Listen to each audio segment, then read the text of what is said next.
ప్రార్థన చేసుకుని ప్రారంభించుకుందాం. ప్రేమగల తండ్రి, కృపగల దేవ, జీవం గల నాయన, పరిశుద్ధుడైన మహా గొప్ప దేవ, 6 రోజుల ఈ పండుగలలో విజయవంతంగా 3వ దినమునకు మమ్మను నడిపిస్తున్నందుకు స్తుతులు చెల్లిస్తున్నాం ప్రభువా. ఎన్నో సంగతులు ఈ గ్రంథము ద్వారా మేము నేర్చుకుంటూ ఉన్నాం. ఈరోజు కూడా నేర్చుకొని ఈ భూమి మీద మా తాత్కాలిక జీవితాన్ని నిత్య భవిష్యత్తు కొరకు సిద్ధపరచుకునుటకు ఈ మాటల ద్వారా మమ్మను బలపరచమని మీ ఆత్మ సహాయం నర్తిస్తూ,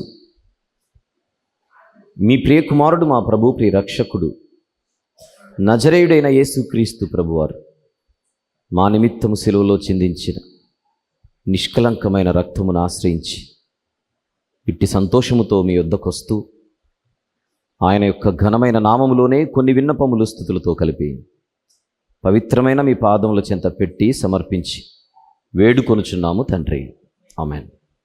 ప్రియులారా, నిశ్శబ్దకరమైన వాతావరణంలో దేవుని వాక్యాన్ని మనం వినాలి కూడా. ప్రసంగి గ్రంథ వివరణ. ఇప్పటి వరకు మనం 8 సెషన్స్ను ముగించుకున్నాం. ఈరోజు ఈ ఉదయకాలం 9వ సెషన్లోనికి మనం ప్రవేశిస్తున్నాం.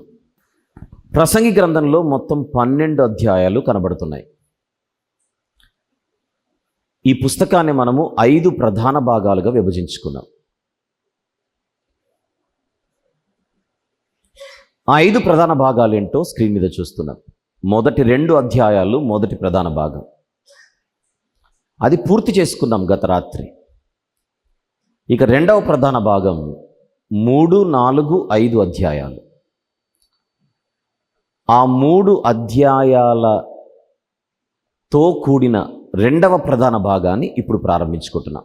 ఈ 2వ ప్రధాన భాగాన్ని కూడా తిరిగి మనము కొన్ని ఉపభాగాలుగా డివైడ్ చేద్దాం. అలా డివైడ్ చేస్తే మొత్తం ఇందులో 7 ఉపభాగాలు ఉంటాయి. 7 ఉపభాగాలు. మొదటి ప్రధాన భాగము 4 ఉపభాగాలుగా డివైడ్ చేసుకున్నాం. 2వ ప్రధాన భాగాన్ని 7 ఉపభాగాలుగా డివైడ్ చేద్దాం. అందులో మొదటి ఉపభాగము 3వ అధ్యాయము 1వ వచనము నుండి 8వ వచనం వరకు. 1వ వచనము నుండి 8వ వచనం వరకు ఏముందో ఒక్కసారి బైబిల్ తెరిచి చూద్దాం. రండి, అందరూ బైబిల్ తెరిచి ఈ మాటలు చూద్దాం. 1వ వచనము నుండి 8వ వచనం వరకు. ప్రతి దానికి సమయము కలదు, ఆకాశము క్రింద ప్రతి ప్రయత్నమునకు సమయము కలదు. ఇప్పుడు ఇక్కడ కొన్ని పెయిర్స్ కనబడతాయి. పెయిర్స్ అంటే జతలు. పుట్టుట, చచ్చుట. అలా ఒకటి నేనంటాను, మరొకటి మీరనాలి గట్టిగా. ఓకే? పుట్టుటకు వినపడట్లా, మళ్ళీ ఆగండి. పుట్టుటకు, నాటుటకు, చంపుటకు, పడగొట్టుటకు, ఏడ్చుటకు, దుఃఖించుటకు, రాళ్లను పారవేయుటకు, కౌగలించుటకు, వెదకుటకు, దాచుకొనుటకు, చింపుటకు, మౌనముగా ఉండుటకు, ప్రేమించుటకు, యుద్ధము చేయుటకు. ఇప్పుడు స్టేజ్ మీద ఒకరు మైక్ తీసుకొని ఎవరో ఒకరు, నేను మళ్ళీ చదువుతాను, మీరు చదవండి, మీలో ఒకరు మైక్ తీసుకొని చదువుతారు. స్టార్ట్. పుట్టుటకు, నాటుటకు, చంపుటకు, పడగొట్టుటకు, ఏడ్చుటకు, దుఃఖించుటకు, రాళ్లను పారవేయుటకు, కౌగలించుటకు, వెదకుటకు, దాచుకొనుటకు, చింపుటకు, మౌనముగా ఉండుటకు, ప్రేమించుటకు, యుద్ధము చేయుటకు. మీకు విషయం ఏమర్థం కావాలి? ఇప్పుడు దీనిని లయబద్ధ వచనాలు అంటారు. ఏమంటారు వీటిని? లయబద్ధమైన వచనాలు. ఇంగ్లీష్లో ఇదొక రిథం. వీటిని రిథమిక్ వర్సెస్ అంటారు. ఆన్ ద స్క్రీన్ ప్లీజ్, చూస్తున్నారా? లయబద్ధమైన వచనాలు ఇవి, రిథమిక్ వర్సెస్. మీరు ఆ రిథంని ఫీల్ అయ్యారా? ఇందాక 2 సార్లు చదివించాను. ఆ లయను ఫీల్ అయ్యారా? ఇక్కడ ఉండేవి పక్కన పెట్టండి కాసేపు. ఇక్కడ లేనివి నేను కొన్ని చెబుతాను, మీరు గెస్ చేసి చెప్పండి. నేను ఫస్ట్ చెప్తాను, సెకండ్ది మీరు చెప్పండి. ఓకే? వెలుగు, పగలు, జీవం, మరణం, మేలు, కీడు. Very good, very good, very good, very good. ఆశీర్వాదం. ఇవన్నీ ఇప్పుడు మీరు లేవే, ఇక్కడ ఈ లిస్టులో లేవే. మీరు ఎట్లా చెప్తున్నారు? ఈ లయ మనకు తెలుసు, అంతేనా? ద్వితీయోపదేశ కాండంలో ఒక మాట చూద్దాం ఈ సందర్భంగా. ద్వితీయోపదేశ కాండం 30వ అధ్యాయం 15వ వచనం చూద్దాం. 15. చూడుము, జీవము, మేలు, మరణము, కీడు. జీవము, మరణం, మేలు, కీడు. 19వ వచనం, అదే అధ్యాయం 19వ వచనం. జీవము, మరణం, ఆశీర్వాదము, శాపము, పగలు, రాత్రి, వెలుగు, చీకటి. ఇది ఒక రిథం. ప్రసంగి గ్రంథం 3వ అధ్యాయము మొదటి 8 వచనాలలో ఆ రిథం కనబడుతోంది, మీరు గమనించాలి. అంటే ఏదో ఒక విషయాన్ని చెప్పడానికి ఆయన కావ్య భాషలో దీనిని ప్రజెంట్ చేస్తున్నాడు. ఎక్స్క్యూజ్ మీ, ఏ భాష? కావ్య భాష. దీనిని పోయెటిక్ లాంగ్వేజ్ అంటారు. పోయెటిక్ లాంగ్వేజ్. ఇది కావ్య భాష. మనకు బైబిల్లో ఇలాంటివి కనబడతాయి కొన్ని అక్కడక్కడ. పరిశుద్ధ గ్రంథమైన బైబిల్లో ఉదాహరణకు ఇర్మియా గ్రంథం 1వ అధ్యాయం 10వ వచనం చూద్దాం. 10. పెళ్ళగించుటకు, విరగొట్టుటకు, నశింపజేయుటకు, పడద్రోయుటకు, కట్టుటకు, నాటుటకు. ఇదంతా ఒక యాంగిల్లో, ఒక శైలిలో ఉండే లాంగ్వేజ్ ఎక్స్ప్రెషన్స్ ఇవి. పెళ్ళగించడము, విరగొట్టడము, నశింపజేయడము, పడద్రోయడము, దాదాపు ఇవన్నీ ఒకటే మీనింగ్ ఇచ్చేవే. ఒక పాయింట్ని ఎక్స్ప్రెస్ చేయడానికి చెప్పబడుతున్న ఒక లాంగ్వేజ్ స్టైల్ని బైబిల్లో మనం పట్టుకోవాలి. 18వ అధ్యాయం, అదే ఇర్మియా గ్రంథము 18వ అధ్యాయం 7వ వచనం చూద్దాం. 7. పెళ్ళగింతుననియు, విరుగగొట్టుదుననియు, నశింపచేయుదుననియు అని అంటున్నాడు 7వ వచనంలో. 9వ వచనంలో కట్టెదననియు, నాటెదననియు. కట్టడము, నాటడము రెండు దాదాపుగా ఒకటే మీనింగే ఉన్నాయి లోపల. పెళ్ళగించడము, విరగొట్టడము లోపల సెన్స్ ఒకటే. సెన్స్ అంటున్నాను, భావం ఒక్కటే. ఇప్పుడు ప్రసంగి గ్రంథానికి వస్తే 3వ అధ్యాయము మొదటి 8 వచనాలలో ఎందుకు ఈ పొయిటిక్ ఎక్స్ప్రెషన్స్ సొలొమోను గారు ఇస్తున్నారు? దానిని ఒక లయబద్ధంగా ప్రజెంట్ చేస్తూ ఏదో ఒక విషయాన్ని ఆయన అక్కడ ప్రజెంట్ చేస్తున్నాడు. చూస్తున్నాంగా ఏమిటి? 3వ అధ్యాయము మొదటి 8 వచనాలు మనం చదువుకున్నాం. ఈ సందర్భంగా మీకు ఒక విషయం చెప్తాను, జాగ్రత్తగా వినండి. ఈ ప్రపంచంలో తరతరాలుగా ఒక పాయింట్పై అనేకమైనటువంటి అభిప్రాయాలు వెల్లడవుతూనే వస్తున్నాయి. ఒక టాపిక్పై, ఒక అంశముపై. ఆ అంశమే దేవుడు ఉన్నాడా లేడా. చెప్పండి. తరతరాలుగా ఒక ప్రశ్న ప్రపంచంలో ఎప్పుడూ కనబడుతుంటుంది. అదే దేవుడు ఉన్నాడా లేడా అని. ఈ ప్రశ్న విషయంలో, దీనికి సమాధానం ఇచ్చే విషయంలో ప్రపంచ ప్రజలు రెండు రకాలుగా డివైడ్ అయిపోయారు.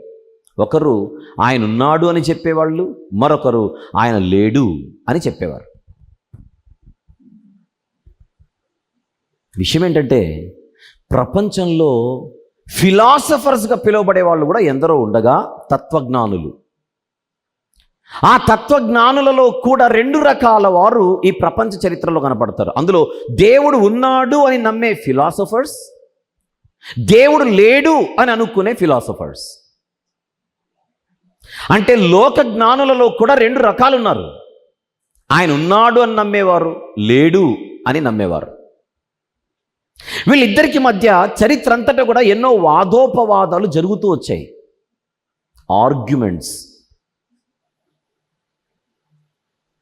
ఆ వాదోపవాదాలలో దేవుడు ఉన్నాడు అని వాదించిన ఫిలాసఫర్స్లో క్రిస్టియన్ ఫిలాసఫర్స్ ఉన్నారు, నాన్ క్రిస్టియన్ ఫిలాసఫర్స్ కూడా ఉన్నారు. అంటే క్రైస్తవ తత్వజ్ఞానులు, క్రైస్తవేతర తత్వజ్ఞానులు.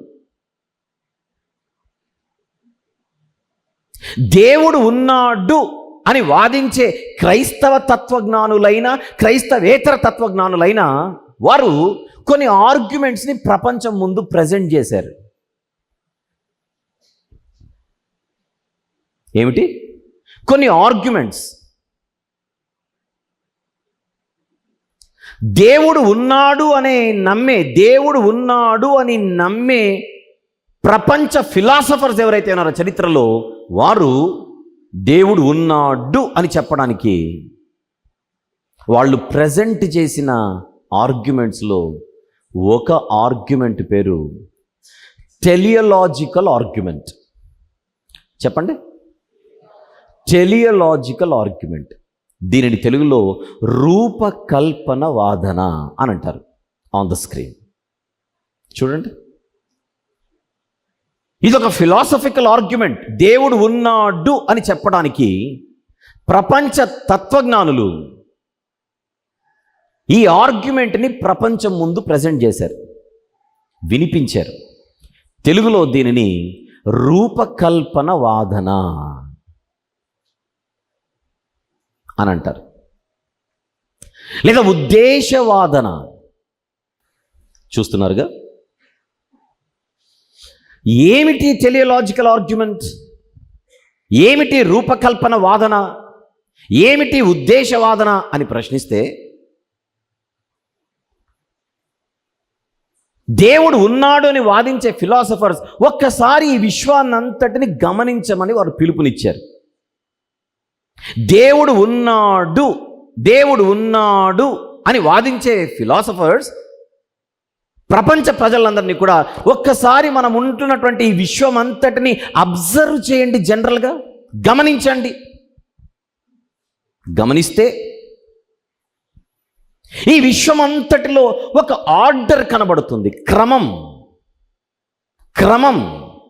ఈ విశ్వం అంతా డిజార్డర్గా ఉందా, ఆర్డర్లో ఉందా? మీకేమనిపిస్తుందో చెప్పండి, నేను మిమ్మల్ని అడుగుతున్నాను.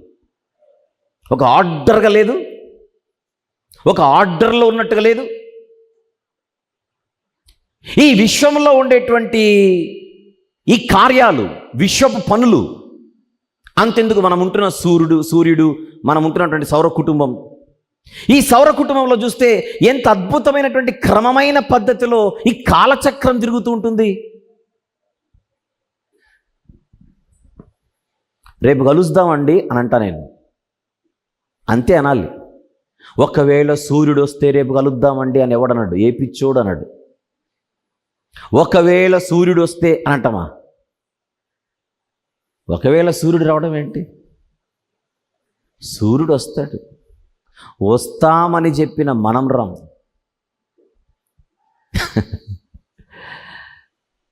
ఈ సర్వ విశ్వములో, సర్వ సృష్టిలో ఒక ఆర్డర్ కనబడుతుంటుంది. Orderly form. ఈ విశ్వానికి రూపం ఉంది, ఆ రూపములో క్రమం ఉంది. మళ్ళీ ఈ విశ్వానికి రూపం ఉంది, ఆ రూపములో క్రమం ఉంది. ఆర్డర్. ఆ ఆర్డర్లో ఏ కాలంలో ఏది జరగాలో అది జరుగుతూ ఉంటుంది. మార్చ్, ఏప్రిల్, మే మన దేశంలో ఏ కాలం? వేసవి కాలం.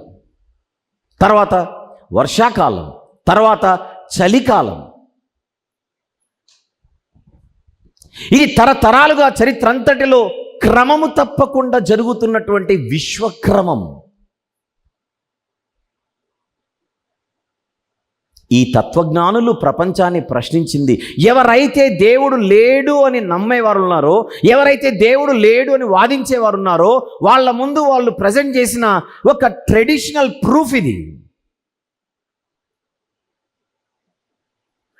ఈ విశ్వానికి రూపం ఎలా వచ్చింది? ఆ రూపము కలిగిన విశ్వానికి క్రమం ఎలా వచ్చింది? ఆ క్రమం అన్నది ఎవరు పెట్టకుండానే వచ్చిందా అని ప్రశ్నిస్తున్నారు philosophers. It's a traditional argument. It's a philosophical traditional argument.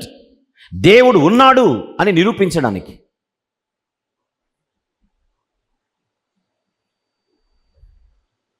మనకు తెలిసిన వేసవి, మనకు తెలిసిన వర్షాకాలం, మనకు తెలిసిన చలికాలం గురించి, శీతాకాలం గురించి నేను చెప్పాను. అలా ఆలోచించుకుంటూ పోతే ఈ విశ్వం అంతటిలో మనం నివసించే భూమి మీద కూడా ఒక ఆర్డర్ నిరంతరము జరుగుతూనే ఉంటుంది. ఒకసారి ఆలోచించండి. కొన్నిటిని మనము గుర్తిస్తున్నాం, కొన్నిటిని మనం గుర్తించట్లేదు. కొన్నిటిని సులభంగా క్యాచ్ చేయగలుగుతున్నాం, కొన్నిటిని మనం ఆలోచించడానికి ఎప్పుడు కూడా మనము అంతవరకు వెళ్ళలేదు. ఇంకా కరెక్ట్గా మాట్లాడితే మన జీవితం అంతా మనకు తెలియకుండానే ఒక ఆర్డర్ అనేటువంటి, ఒక క్రమం అనేటువంటి ఒక వ్యవస్థలో మన బతుకులు సాగుతున్నాయి. చెప్తాను. మనం ప్రయత్నం చేస్తే వేసవికాలం రాదు. ఆ వచ్చిన వేసవి కాలంలో మనం బతకాలి అంతే. మనమేదో చేస్తే శీతాకాలం రాదు. ఆ వచ్చిన కాలంలో మనం బతకాలి. మనమేదో చేస్తే వర్షాలు రావు. ఆ వర్షాలు వచ్చే కాలంలో మనం బతకాలి. అంటే మనం బతుకుతున్నది మన ప్రమేయము లేకుండా ఉన్న ఒక క్రమమైన వ్యవస్థలో మనం బతుకుతున్నాం. ఆదికాండం తీద్దాం ఒక మాట. 8వ అధ్యాయం. ఆదికాండము 8వ అధ్యాయం. ఒక్కసారి చివరి వచనం 22వ వచనములో ఏముందో చూద్దాం. 22. భూమి నిలిచియున్నంత వరకు వెదకాలమును, కోతకాలమును, శీతోష్ణములను, వేసవి శీతకాలములను, రాత్రింబగుళ్ళును ఉండక మానవని తన హృదయములో దేవుడు అనుకోనేను.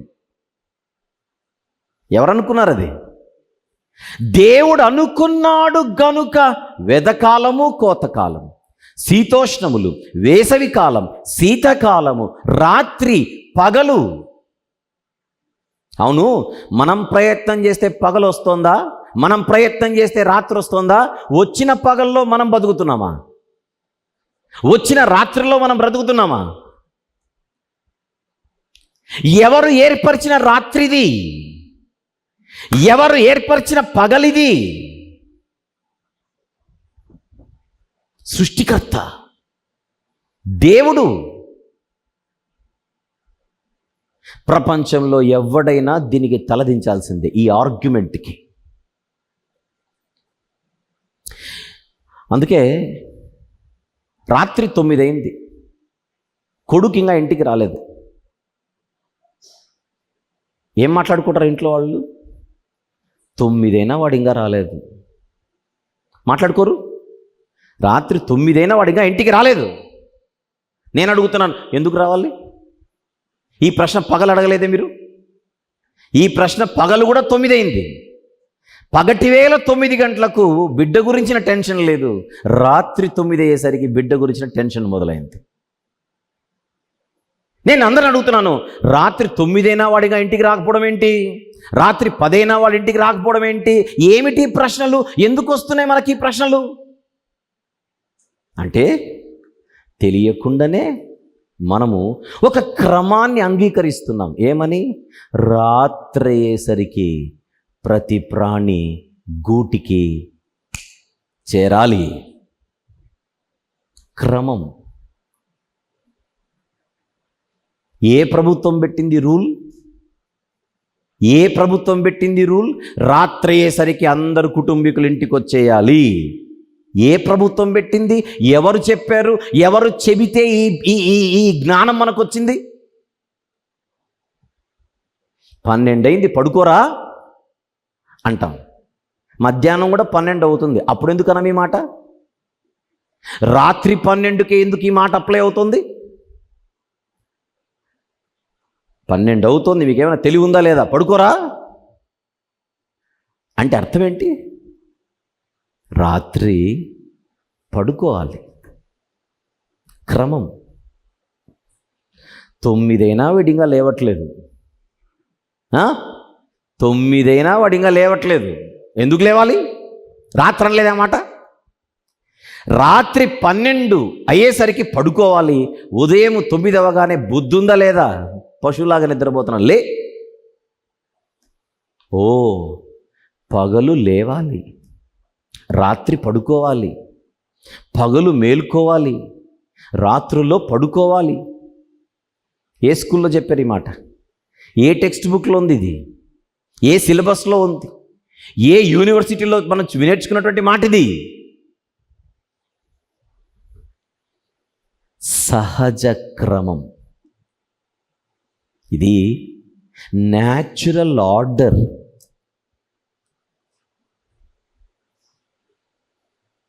అలా మనకు తెలియకుండానే ఎన్నో రకాల ఆర్డర్స్లో మనం బతుకుతున్నాం.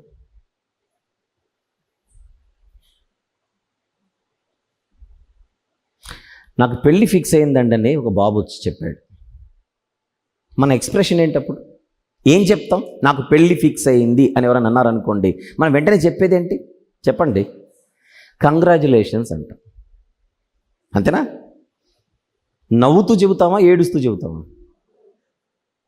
పెళ్ళి ఫిక్స్ అయిందని చెప్పినోడికి అయ్యో నేను ఎప్పుడు అనుకోలేదు నీ బతుకు ఇట్లా ఏడుస్తుందని అంటామా?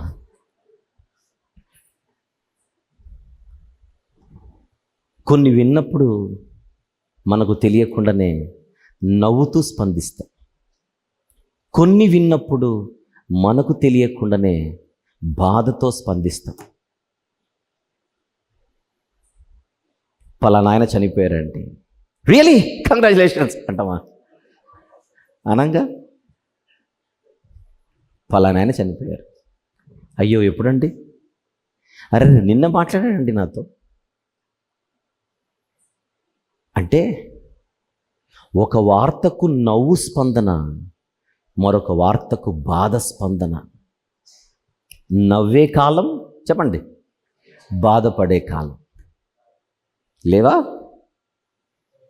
మన జీవితంలో ఈ కాలాలలో బతుకుతున్నాం. ఇప్పుడు నేను మాట్లాడుతున్నాను, మీరేం చేయాలి? మీరేం చేయాలి? మౌనంగా ఉండాలి. మీరు మాట్లాడకూడదు. ఇది మీరు మౌనంగా ఉండాల్సిన కాలం. నేను ప్రార్థన చేసి ముగించాను, అప్పుడు మీరేం చేయాలి? ఆమెనని మాట్లాడాలి. అది మాట్లాడాల్సిన కాలం. మీకు మ్యాటర్ అర్థమైంది అనుకుంటా, ప్రార్థన చేసుకుందాం. ఏం అర్థం కల్లా? మన బతుకులు ఒక న్యాచురల్ ఆర్డర్లో బతుకుతున్నాయి.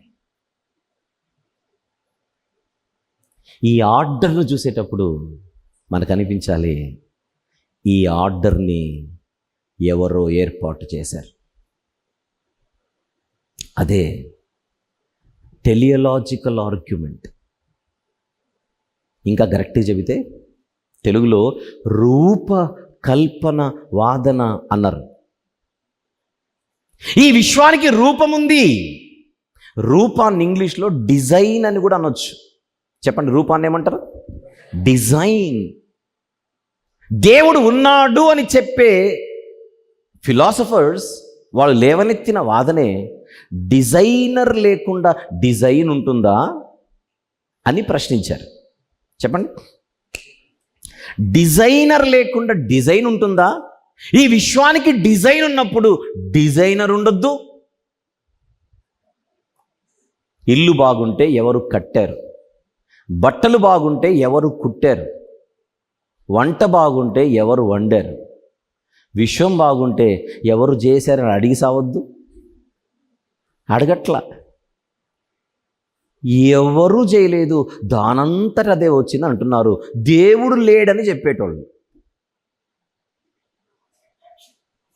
దేవుడు లేడు, సృష్టికర్త లేడు అని చెప్పేవాళ్ళు ఎవరు లేకుండానే ఈ విశ్వమంతా వచ్చిందని చెప్పేటప్పుడు ఎవరి కొంపకైనా మనకి వెళ్ళినప్పుడు ఎలా వచ్చింది ఇల్లు అనే ప్రశ్న, ఎలా కట్టారనేటువంటి ప్రశ్న వీళ్ళే అడుగుతారు. మళ్ళీ దేవుడు లేడు అని నమ్మే వాళ్ళని గృహప్రవేశానికి పిలవండి, పిలిచి ఒక స్పీచ్ ఇవ్వండి. ఈ ఇల్లు మేము కట్టలేదండి, ఈ ఇల్లు మేము కట్టలేదండి. శాస్త్రవేత్తలు చెబుతున్నట్టుగా పెద్ద ప్రేలుడు జరిగితే విశ్వమంతా వచ్చిందనేటువంటి సిద్ధాంతాన్ని బాగా నమ్మి అక్టోబర్ నవంబర్ మాసాల్లో బయటికి వెళ్ళి టపాసులు తెచ్చుకొని మేము కొనుక్కున్న ఒక 200 గజాల స్థలంలో లేదా 2 సెంట్ల స్థలంలో ఒక 1000 రూపాయల టపాసులు పేల్చేసరికి ఆ ప్రేలుడికే ఇల్లంతా వచ్చేసిందని స్పీచ్ ఇవ్వండి గృహప్రవేశం రోజు.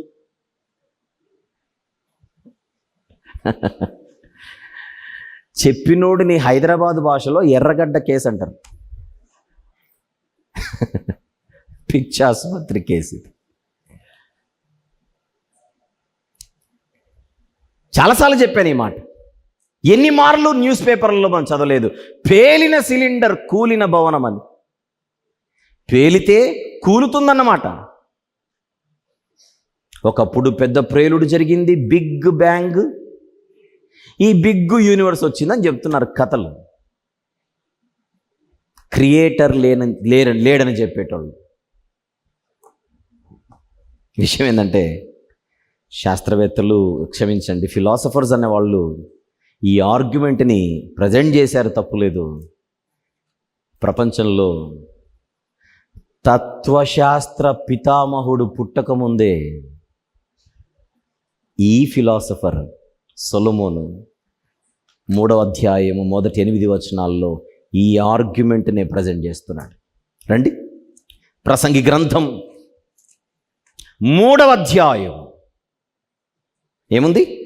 ప్రతి దానికి సమయము కలదు. ఈ మాట ఆయన చెప్పడంలో గల ఉద్దేశం, ప్రతి దానికి ఆ సమయాన్ని కేటాయించిన వాడే దేవుడు అనే ఇంటెన్షన్ లోపలుందది మనము క్యాచ్ చేయాలి. ఆకాశము క్రింద, ప్రసంగి గ్రంథంలో ఆకాశము క్రింద సూర్యుని క్రింద రెండు ఒకటే భావంలో ఉంటాయి. ఆకాశము క్రింద అన్న సూర్యుని క్రింద అన్న ఈ గ్రంథములో ఈ లోకం,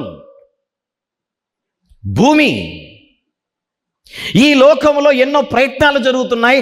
ఆ ప్రతి ప్రయత్నానికి సమయము కలదు. జనరల్ అబ్జర్వేషన్ ఇది. జనరల్గా అబ్జర్వ్ చేయండి. పుట్టుటకు ఒక సమయం, చచ్చిపోవడానికి ఒక సమయం, నాటడానికి ఒక సమయం, నాటబడిన దానిని పెరికివేయడానికి సమయం, చంపుటకు బాగు చేయుటకు, చంపుటకు బాగు చేయుటకు. ఇప్పుడు ఎట్లుంటుందంటే, రోడ్డు మీద మామూలుగా ఒకడు వెళ్తున్నాడు అనుకోండి, ఎవడు తుపాకీ తీసుకొని వేల్చాడు. ఉగ్రవాదు చంద్రుడు లేపుతున్నాడు అనుకోండి, పోలీసులు ఏం చేస్తారు?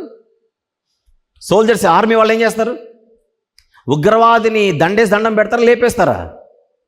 లేపేస్తారు. కసబ్ ఒక ఉగ్రవాది ఖతం చేశారు ఇల్లు. ఎందుకు ఖతం చేశారు? ఎన్నో ప్రాణాలను బలిగొన్నాడు. సామాన్య ప్రజలను లేపరే. ప్రతిదానికి ఒక సమయం కలదు. పడగొట్టుటకు, కట్టుటకు, ఏడ్చుటకు, నవ్వుటకు, దుఃఖించుటకు, ఈ జనరల్గా చెబుతున్న మాటలు మీరు లిటరల్గా తీసుకొని ఈ మాట ఎందుకన్నాడు, ఈ మాట ఎందుకన్నాడు అనకూడదు. ఈయన ఓవరాల్గా చెప్పాలనుకుంటున్నటువంటి పాయింట్ ఏంటని అడిగితే, ఈ భూమి మీద మానవ జీవితంలో ప్రతిదీ కూడా ఈ టైం ప్రకారంగా చేస్తాడు. అమ్మాయికి వయసు వచ్చింది, మరి మీరు ఫిలప్ చేయండి. ఇప్పుడు మీరు ఫిలప్ చేయండి. ఎవరో అంటున్నారు తల్లిదండ్రులతో, ఏమండి అమ్మాయికి వయసు వచ్చింది, మరి పెళ్ళి ఎప్పుడు చేస్తారు? నేను అనలేదు, మీరు ఎట్లా అంటున్నారు? అంటే మానవ జీవితంలో ఒక వయసు వచ్చేసరికి ఒక ఎక్స్ప్రెషన్ వచ్చేస్తుంది. వెంటనే ఒక ఎక్స్ప్రెషన్. 40 ఏళ్ళు దాటాయనుకోండి, ఎవరితోనే మాట్లాడేటప్పుడు ఏమడుగుతారు? 40 ఏళ్ళు దాటిన వాళ్ళు ఏమడుగుతారు? ఏమన్నా వచ్చాయంటే షుగర్లు కానీ బీపీలు కానీ ఇలాంటివి ఏమైనా ఉన్నాయా? పెద్దవాళ్లకు టీ కానీ కాఫీ కానీ ఇచ్చినప్పుడు ఏమడుగుతారు చెప్పండి? షుగర్ వేయొచ్చా? ఆ చంటోడికి చెప్పలేదు ఇప్పుడు ఈ మాట. పిల్లలకు మీరు పాలు ఇచ్చేటప్పుడు అని అడగండి, షుగర్ వేయొచ్చా? 4 స్పూన్లు ఎక్కువ వేయమంటాడు.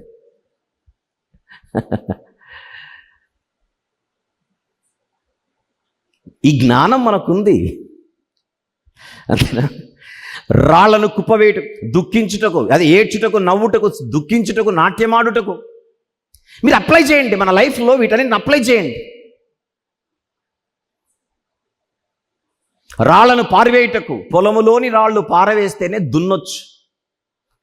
ఆ పొలం చుట్టూ కంచె వేయాలంటే మళ్ళీ ఆ రాళ్ళని ఏం చేయాలి? పోగు చేయాలి. రాళ్ల కంచె. ఇల్లు కట్టాలనుకోండి, రాళ్ళన్నీ తీసేస్తాం. ఇల్లు కట్టిన తర్వాత చుట్టూ కాంపౌండ్ వాల్ కట్టాలనుకోండి, మళ్ళీ ఆ రాళ్ళనే తెచ్చుకుంటాం. మళ్ళీ టైం, క్రమం. ఇంకా దాచుకొనుటకు, పారవేయుటకు. కొన్ని దాచుకుంటాం, కొన్ని పడేస్తాం. వస్తువు కొత్తదైతే దాచుకుంటాము, పాతదైతే చెప్పండి ఇక పారవేస్తాం. ఒక ఆర్డర్. చింపుటకు, కుట్టుటకు. ఆ రోజుల్లో దుఃఖం ఎక్కువైతే దేవుని దగ్గరకు వచ్చి మొడపెట్టాలంటే బట్టలు చింపుకొని, గోనె పట్ట కట్టుకొని, బూడిదలో కూర్చొని ప్రార్థన చేసేవారు. ఆ రోజుల్లో సాంప్రదాయం. అంతేనా? మౌనముగా ఉండుటకు, రాళ్లను కుప్పవేటుకు. 5వ వచనం, కౌగలించుటకు, కౌగలించడం మానుటకు. హత్తుకోవడం. కౌగలించుకోవడం అంటే హత్తుకోవడం. మనం దేవుణ్ణి హత్తుకొని బతకాలి అంట. కొంతమందితో మనము కలిసి మనం ప్రయాణం చేస్తే జ్ఞానం వస్తుంది. మంచి స్నేహితులతో మనం కలిసి ఉండడం, హత్తుకోవడం, వాళ్ళని హత్తుకొని బతకడం. కొంతమందిని వదిలేసుకోవాలి, వాళ్ళతో ఉంటే మనం చెడిపోతాం. దుష్ట సాంగత్యము మంచి నడవడిని చెరిపేస్తుంది. అందుకే దుష్టులను మనం ఎప్పుడు హత్తుకోకూడదు, వదిలేయాలి. కొంతమందిని చూస్తుంటే వీళ్ళు పాలు నీళ్ళలా కలిసిపోయి ఉంటారండి, వీళ్ళు అంతగా అసలు ఒకరిని ఒకరు విడిచి ఉండలేరండి అని అంటాం. దుష్టులతో అలా ఉండకూడదు. పాలు నీళ్ళు వద్దు, విడిపోవాలి. అంతేనా? మౌనంగా ఉండుటకు, మాట్లాడుటకు, ప్రేమించుటకు, ద్వేషించుటకు. బైబిల్లో ద్వేషించమని చెప్పాడంటే ఎస్, బైబిల్లో ద్వేషించమని చెప్పాడు. దేని ద్వేషించాలి? పాపాన్ని ద్వేషించాలి, తప్పును ద్వేషించాలి. మనుషులను ద్వేషించమని చెప్పట్లా. జనరల్గా బైబిల్ ఏం చెప్తుంది? మనుషులలో ఉండే లోపాలను ద్వేషించాలి. తాగుబోతున్నాడు అనుకోండి, ఆయనగా ద్వేషించాల్సిందే. ఆయనకున్న దురలవాటును ద్వేషించాలి. అలా ఎన్నో ఉంటాయి. క్రూరత్వాన్ని, దుష్టత్వాన్ని, భయంకరమైనటువంటి దుర్గుణాలను మనం ద్వేషించాలి. వాటిని ప్రేమిస్తే ఎలా? మంచిని ప్రేమించాలి, చెప్పండి, చెడును ద్వేషించాలి. యుద్ధము చేయుటకు, సమాధాన పడుటకు. మన ఇంటి మీద దాడి జరిగింది, డిఫెండ్ చేసుకోవద్దు. దేశం మీద దాడి జరిగింది, డిఫెండ్ చేసుకోవద్దు. ఆ డిఫెండ్ చేసుకునే క్రమంలో యుద్ధాలు జరుగుతాయి. పాత నిబంధనలో యుద్ధము చేయడానికి కూడా ఒక సీజన్ ఉండేది. ఫర్ ఎగ్జాంపుల్ సమూయేలు 2వ గ్రంథం 11వ అధ్యాయం.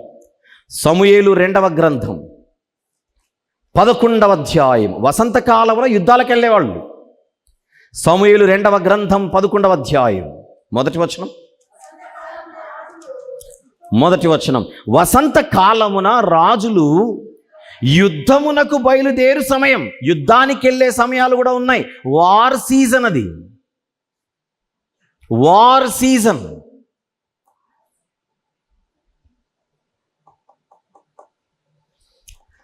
రైటా?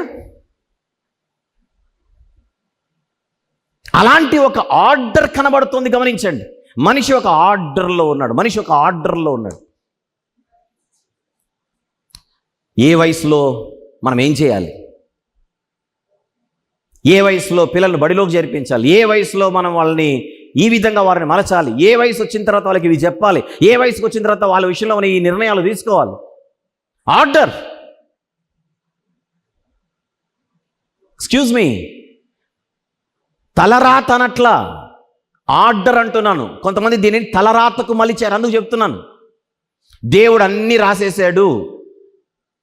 రాసేసాడు కనుక ఏది జరగాలో, ఎవరికి ఏది జరగాలో జరుగుతుంది. నువ్వు బైక్ మీద జోయ్యని ఎత్తి స్పీడ్కి వెళ్ళిపోయి ఒక బస్సుకో లారీకో గుద్దేసావనుకో, అప్పుడు పాపం వాడి తలరాత అట్లుంది, మనం ఏం చేద్దాం అనకూడదు. ఆడు దేవుడిచ్చిన జ్ఞానాన్ని సరిగ్గా ఉపయోగించాల. ఇది తలరాత కాదు. పలానా సమయంలో ఆయన ఈ మనిషి ఇది చేయాలనుకున్నాడు కనుక ఆ మనిషి ఇది చేశాడు. ఇప్పుడు వాడు పడాలనుకున్నాడు కనుక పడ్డాడు. ఇప్పుడు వాడి తలకాయ పగలాలనుకున్నాడు కనుక ఆ తలకాయ ఇప్పుడు పగిలింది. అట్లా అప్లై చేయకూడదు. మనం అలాంటి లైఫ్లో లేవు. కానీ ఇప్పుడు మీకు అర్థం కావాలని చెప్తున్నాను. ప్రతిదానికి సమయం కలదంటే చూసుకోకుండా పరిగెత్తుకుంటూ మనం ఇక్కడ వచ్చామనుకోండి, స్టేజ్ మీద నుంచి కింద పడ్డామనుకోండి, పాపం ఈ మనిషి తలరాత అలా రాయబడింది, ఇప్పుడు పైనుంచి దేవుడు ఈ టైంలో కింద పడాలనుకుని అలా పడ్డాడు అంటామా?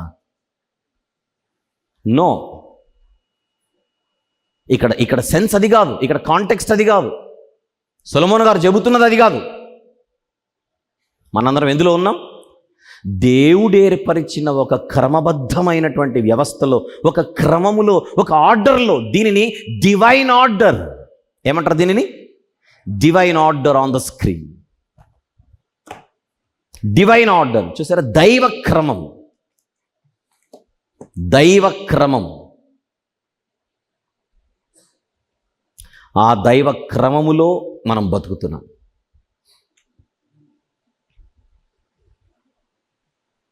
గనుక ప్రసంగి గ్రంథము 3వ అధ్యాయము మొదటి 8 వచనాలలో ప్రసంగి గ్రంథం 3వ అధ్యాయం మొదటి 8 వచనాలలో సొలొమోను గారి ఫిలాసఫికల్ వ్యూని మనము చూడాలి. On the screen once again. Philosophical view ఇది, సొలొమోను గారి తత్వదృష్టి. చూడండి, ఈ మొదటి 8 వచనాలలో ఆయన జనరల్ వాస్తవాలను ప్రజెంట్ చేస్తున్నాడు. రైట్.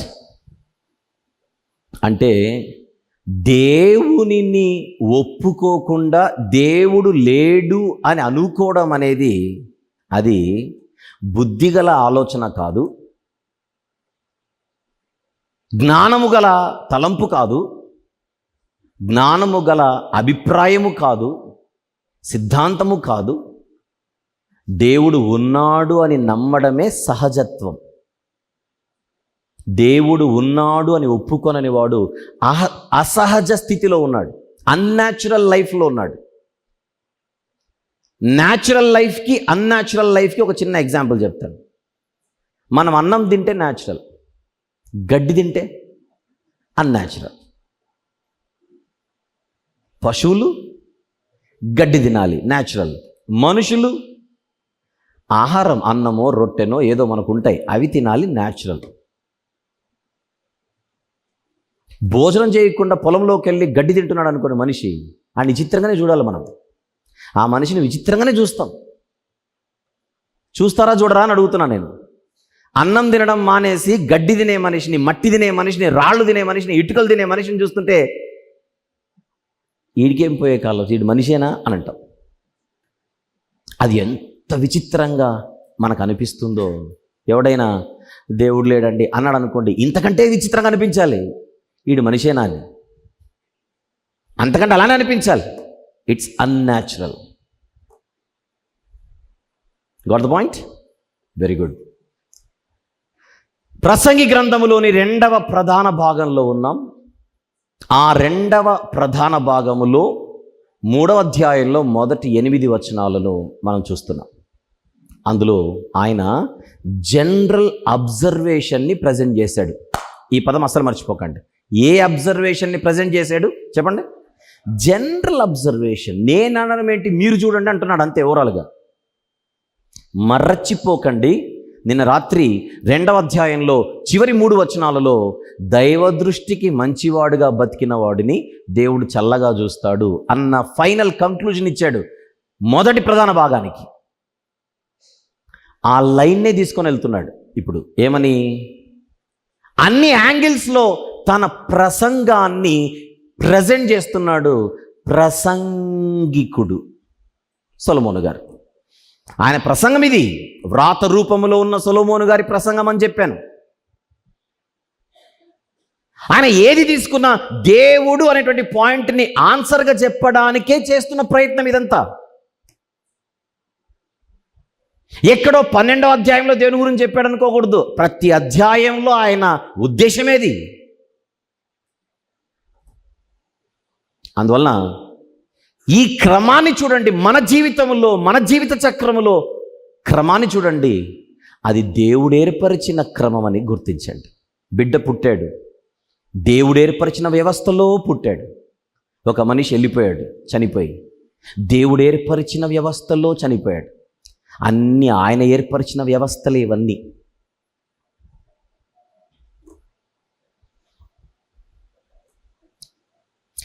ఇవన్నీ చూసేటప్పుడు దేవుడున్నాడని నమ్మడమే కాదు, ఎంత గొప్ప దేవుడు స్వామి నీవు. ఇంకా చెప్పాలంటే దేవుని గూర్చి మనకు తెలిసినది చాలా చాలా చాలా చాలా చాలా చాలా చాలా తక్కువ. అది ఎంత తక్కువ నేను చెప్పలేను, ఎంత ఎక్కువ చెప్పినా తక్కువే. అందుకే గొప్ప జ్ఞాని అంటున్నాడు బైబిల్లో, దేవా నిన్ను గూర్చి మేము వినుచున్నది మిక్కిలి మెల్లనైన గుసగుస శబ్దము పాటిదే. ఆయన దేవుడు ఉన్నాడని అనుకున్న ఆయనే కాదు, ఆ ఉన్న దేవుడు ఎంత గొప్పోడు ఆలోచించినవాడు.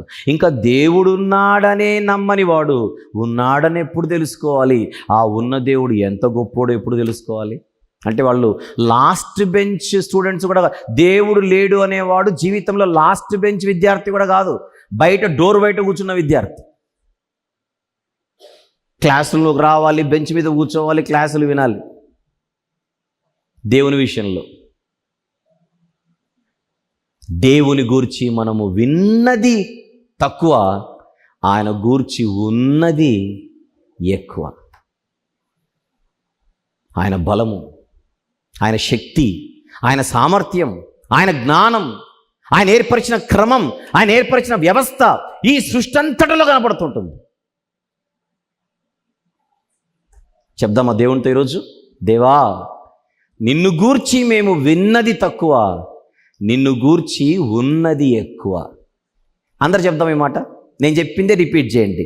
దేవా నిన్ను గూర్చి మేము విన్నది తక్కువ, నిన్ను గూర్చి ఉన్నది ఎక్కువ. మీరు అన్నదే పాట రూపంలో స్క్రీన్ మీద వస్తుంది, చూద్దాం ఒకసారి. Play the song please.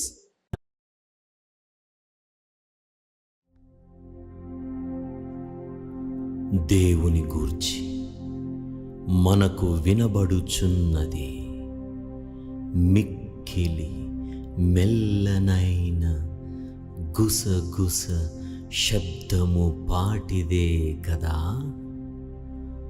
గర్జనలు చేయు ఆయన మహాబలము ఎంతైనది, గ్రహింపగలవాడు ఎవడు?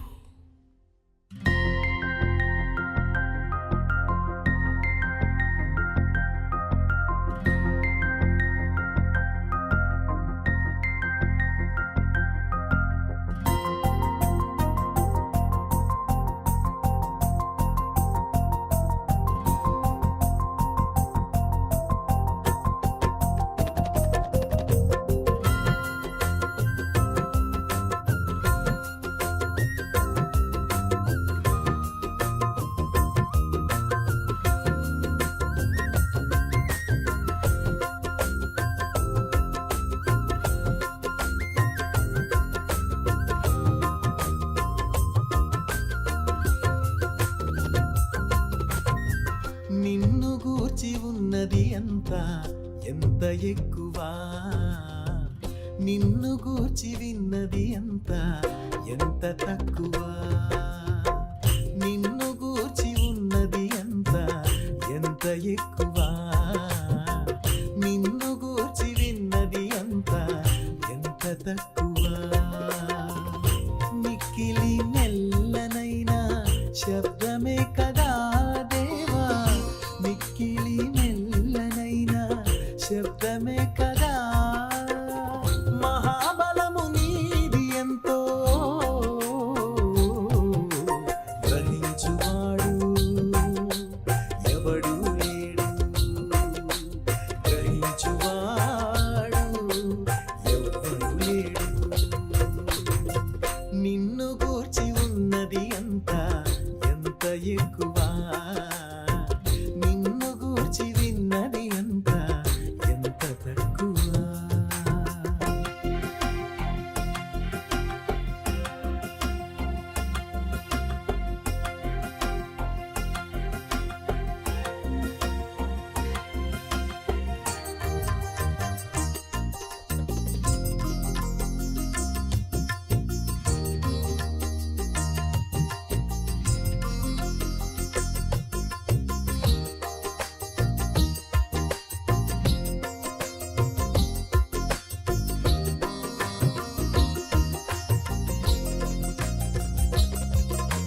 శూన్యమండలము పైన నీవే,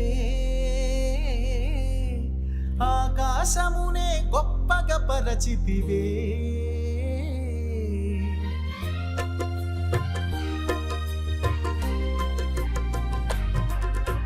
శూన్యమండలము పైన నీవే, ఆకాశమునే గొప్పగా పరచితివే. శూన్యములోనే భూమినంతటిని వేలాడదీసిన నీదు కార్యములు, శూన్యములోనే భూమినంతటిని వేలాడదీసిన నీదు కార్యములు. గ్రహించువాడు ఎవడు లేడు, గ్రహించువాడు ఎవడు లేడు. నిన్ను గూర్చి ఉన్నది ఎంత ఎంత ఎక్కువ, నిన్ను గూర్చి విన్నది ఎంత ఎంత తక్కువ.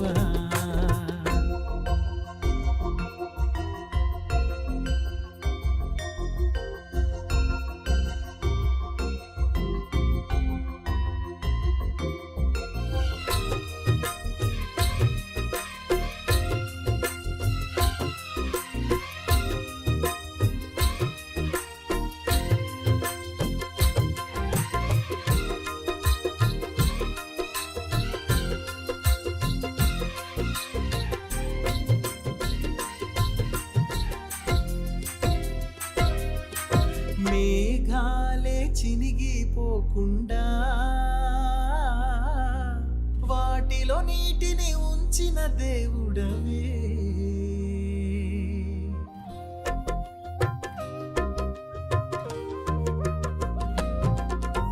మేఘాలే చినిగిపోకుండా వాటిలో నీటిని ఉంచిన దేవుడవే. ఆకాశానికి అందమునిచ్చే నీదు ఊపిరే ఎంత గొప్పదో, ఆకాశానికి అందమునిచ్చే నీదు ఊపిరే ఎంత గొప్పదో. గ్రహించువాడు ఎవడు లేడు, గ్రహించువాడు ఎవడు లేడు. నిన్ను గూర్చి ఉన్నది ఎంత ఎంత ఎక్కువ స్వామి, నిన్ను గూర్చి విన్నది ఎంత ఎంత తక్కువ.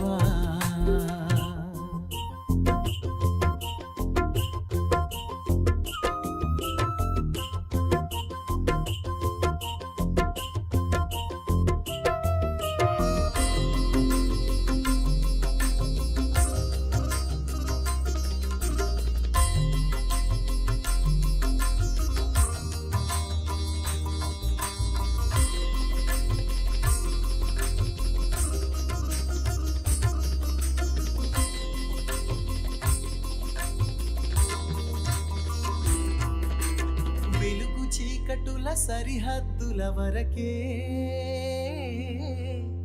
నీటికి హద్దును ఉంచినది నీవే.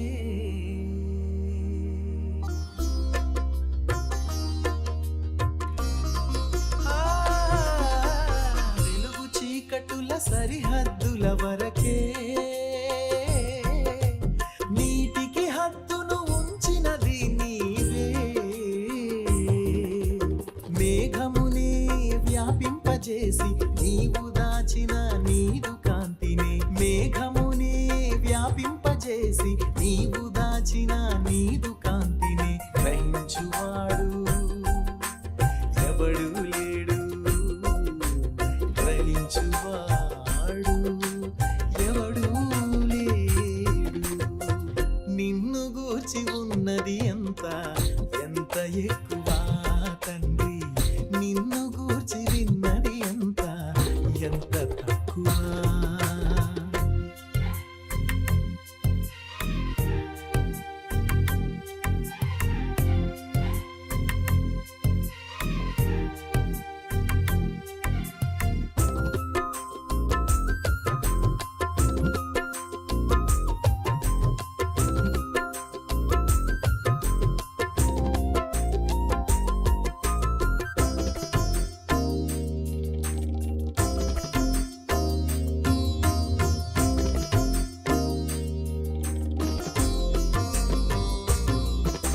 సముద్రాలనే నీదు బలముతోనే రేపు వాడవు నీవే కాదా.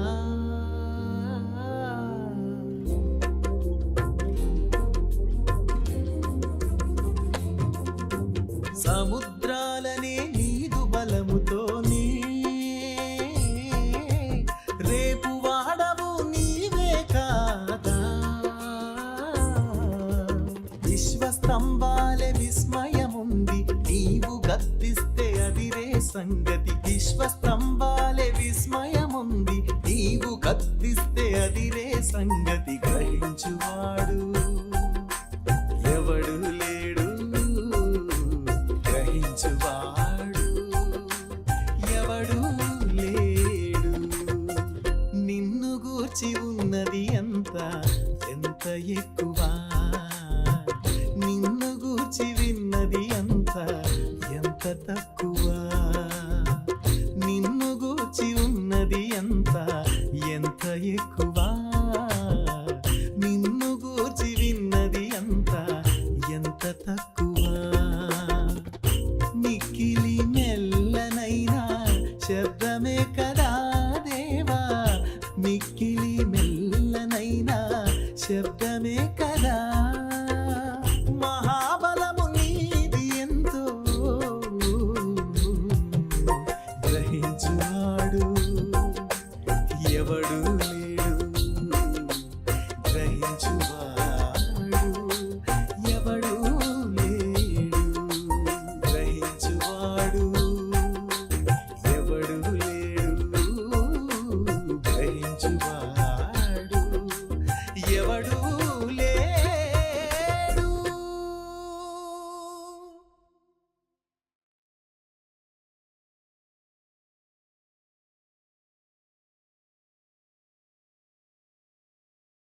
దేవుని గూర్చి మనం ఆలోచిస్తే ఆయన కార్యాలు ఎంతో క్రమముగా కనబడుచున్నాయి.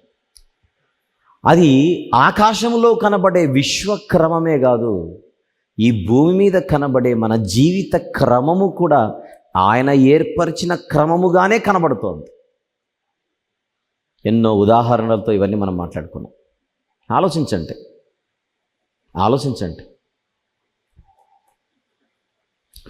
ఈ క్రమాన్ని చూసి దేవా, మీరు ఏర్పరిచిన వ్యవస్థలో, మీరు ఏర్పరిచిన క్రమములో నేను జీవించడానికి, ఈ వ్యవస్థలోనికి నన్ను ప్రవేశింపజేసినందుకు దేవా నీకు స్తోత్రం అని చెప్పాలి. దేవునిని మనం ఈ రీతిగా అక్నాలెడ్జ్ చేయాలి, గుర్తించాలి. మన జీవితంలో ప్రతి క్రమములో దేవునిని గుర్తించాలి. ఆయన ఏర్పరిచిన క్రమం, ఆయన ఏర్పరిచిన కాలం.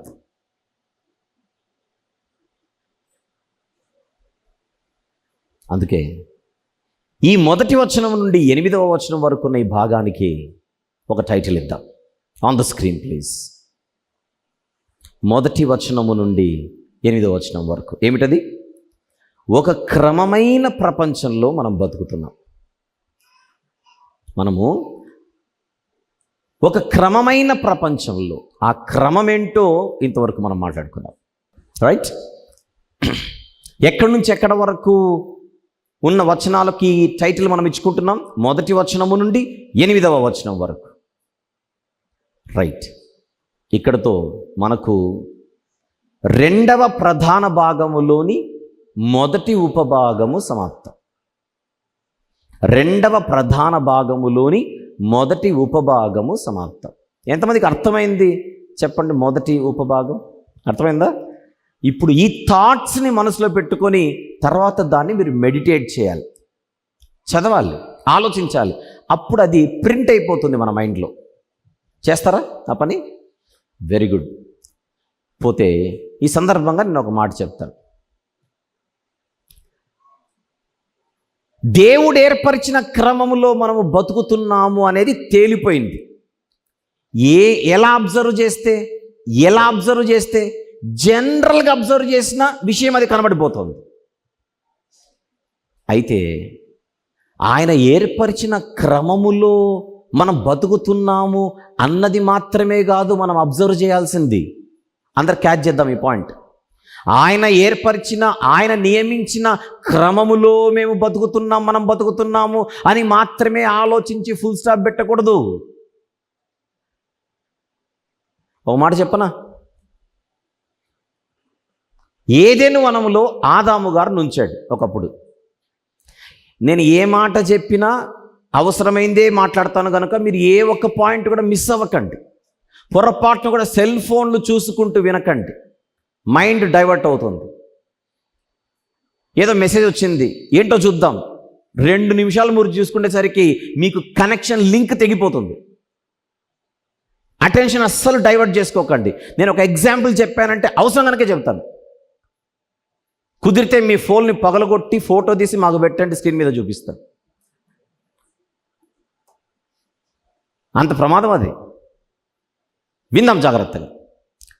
దేవుడు మనిషికి పుట్టుకనిచ్చాడు. మొదటి మానవుడు ఎవరు? ఆదాము గారు. అయితే ఆదాము గారికి పుట్టుకను మాత్రమే కాదు దేవుడిచ్చింది, ఆదాము గారికి పుట్టుకనిచ్చిన తండ్రే కాదు దేవుడు, ఆదాము గారికి జీవిత పాఠాలు నేర్పించిన టీచర్ కూడా దేవుడే. దేవుడెవరు? తండ్రే కాదు, టీచర్ కూడా. ఎలానో చెప్పనా? సృష్టినంతటిని చేసిన దేవుడు ఒక వనాన్ని కాచే బాధ్యతలు ఆదాము గారికి ఇచ్చాడు. ఏ దేవుడు కాపాడుకోలేడు? ఆలోచించండి. కాచే బాధ్యతలు ఆదాము గారికి ఇచ్చాడు. దేవుడు కాపాడలేడా? కాయలేడా? ఆయన చేయగలడు, కానీ నువ్వు చేయాలి. ఏదైనా వనాన్ని సేద్యపరచాలి. పని మన స్వరూపమందు మన పోలిక చొప్పున నరులను చేయుదము అన్నాడు. నా గుణాలే ఉండాలి మనుషుల్లో అనుకున్నాడు. దేవుడు గుణవంతుడు గనుక మనుషులు కూడా గుణవంతులుగా ఉండాలనేది దేవుని కోరిక. అయితే గుణవంతులుగా మాత్రమే కాదు, పనివంతులుగా కూడా మనుషులను చెయ్యాలనేది దేవుని కాన్సెప్ట్. చెట్టును వేసి తినొద్దన్నాడు. గుణం, అది గుణానికి సంబంధించింది. ఆజ్ఞను అతిక్రమించకుండా విధేయుడిగా బతకడం గుణానికి సంబంధించింది. పలానా చెట్టును తాకకూడదు, ముట్టకూడదు, ఆ పండును తెంపకూడదు, తినకూడదు అనేది ఆయన గుణానికి పరీక్ష. సేద్యపరచడం దేనికి సంబంధించింది? పని. అంటే దేవుడు మానవులకు 2 విషయాలు ఇచ్చాడు. 1 గుణము, 2 పని. అంటే తన పిల్లలు గుణవంతులుగా ఉండాలి. నెంబర్ 2 పనివంతులుగా కూడా ఉండాలి. పండు తెంపకముందే మనిషికి దేవుడు పనిచ్చాడు. వెలుగుకు పగలనియు, చీకటికి రాత్రనియు ఆయన పేరు పెట్టాడు. ఒక చోటనే కూర్చబడిన జలాలకు సముద్రములను ఆయన పేరు పెట్టాడు. ఆరిన నేలకు భూమి అని ఆయన పేరు పెట్టాడు. విశాలమునకు ఆకాశం అని ఆయన పేరు పెట్టాడు. మొదటి అధ్యాయంలో ఆదికాండం. అయితే ఆకాశానికి, భూమికి, సముద్రాలకు, వెలుగుకు, చీకటికి, వీటన్నిటికీ పేర్లు పెట్టినటువంటి ఆయన పక్షులకు, జంతువులకు మాత్రం నువ్వు పేరు పెట్టమని ఆదాము గారికి అప్పగించాడు. పండు దెంపకముందే ఇదంతా. ఇప్పుడు ఆదాము గారు పక్షులకు పేర్లు పెట్టాలన్నా, జంతువులకు పేర్లు పెట్టాలన్నా ఏమి ఉపయోగించి పేర్లు పెట్టాలి? జ్ఞానం. ఎవరిచ్చిన జ్ఞానం? దేవుడిచ్చిన జ్ఞానముతో పేర్లు పెట్టాలి. దేవుడిచ్చిన జ్ఞానముతో సేద్యపరచాలి. దేవుడిచ్చిన జ్ఞానముతో వనాన్ని కాయాలి. దేవుడిచ్చిన పనిలో ముందుకు సాగాలి. ఇది పండు దెంపక ముందు, పాపం చేయకముందు. సేద్యపరచడం అనేది పాపం చేయడం కంటే ముందే ఇచ్చాడు. ఆ పని చేసేటప్పుడు అంతా ఆదాము గారు ఏమనుకోవాలి? దేవుడు ఈ పని చేయడానికి నాకు అవకాశం ఇచ్చాడు. దేవుడు ఏర్పరిచిన పని వ్యవస్థ, దేవుడు ఏర్పరిచిన పని వ్యవస్థ. నువ్వు సేద్యపరిస్తే చెట్టు ఫలిస్తుంది. చెట్టు ఫలిస్తే ఫలాలు వస్తాయి. ఆ ఫలాలను నువ్వు తిను. నువ్వు సేద్యపరచు, నువ్వు నీళ్లు పోయి చెట్టు ఫలిస్తుంది, ఫలాలు తిను. మళ్ళీ నువ్వు సేద్యపరచు, నువ్వు నీళ్లు పోయి ఫలాలు వస్తే ఫలాలు తిను. ఇప్పుడు సేద్యపరిచేటప్పుడు, నీళ్లు పోసేటప్పుడు, ఫలాలను తినేటప్పుడు ఆదాము గారు ఏమనుకోవాలి? ఇది దేవుడు ఏర్పరిచిన వ్యవస్థ. ఇలా నేను తినాలి, ఇలా నేను భుజించాలి, ఇలా నేను పని చేసి తినాలి, పని చేసి తినాలి. అది దేవుడు మనిషి పాపము చేయక ముందే ఏర్పరిచిన వ్యవస్థ. విషయం ఏంటంటే పాపం చేసిన తర్వాత కూడా అది కంటిన్యూ చేశాడు, కాకపోతే డోసు పెంచాడు అంతే. చూద్దామా బైబిల్లో? ఆదికాండం 3వ అధ్యాయం. ఆదికాండము 3వ అధ్యాయం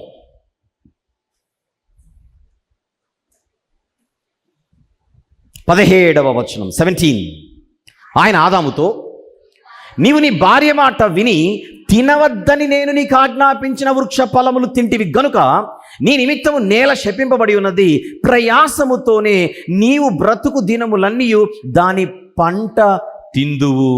అంటే పాపము చేయకముందు తిన్నాడు, పాపం చేసిన తర్వాత కూడా తిన్నాడు, పాపం చేయకముందు పని చేశాడు, పాపం చేసిన తర్వాత కూడా పని చేయాలి. తేడా ఏంటని అడిగితే అప్పుడు పెద్దగా కష్టం లేదు, ఇప్పుడు ఎక్కువ కష్టపడాలి. నేను అడుగుతున్నాను ఇవన్నీ వింటుంటే, ఆదాము గారికి ఏదైనా లెసన్ నేర్పిస్తున్నాడా లేదా దేవుడు? అది మీరు చెప్పండి. మీ అబ్జర్వేషన్లో నేర్పిస్తున్నాడా లేదా?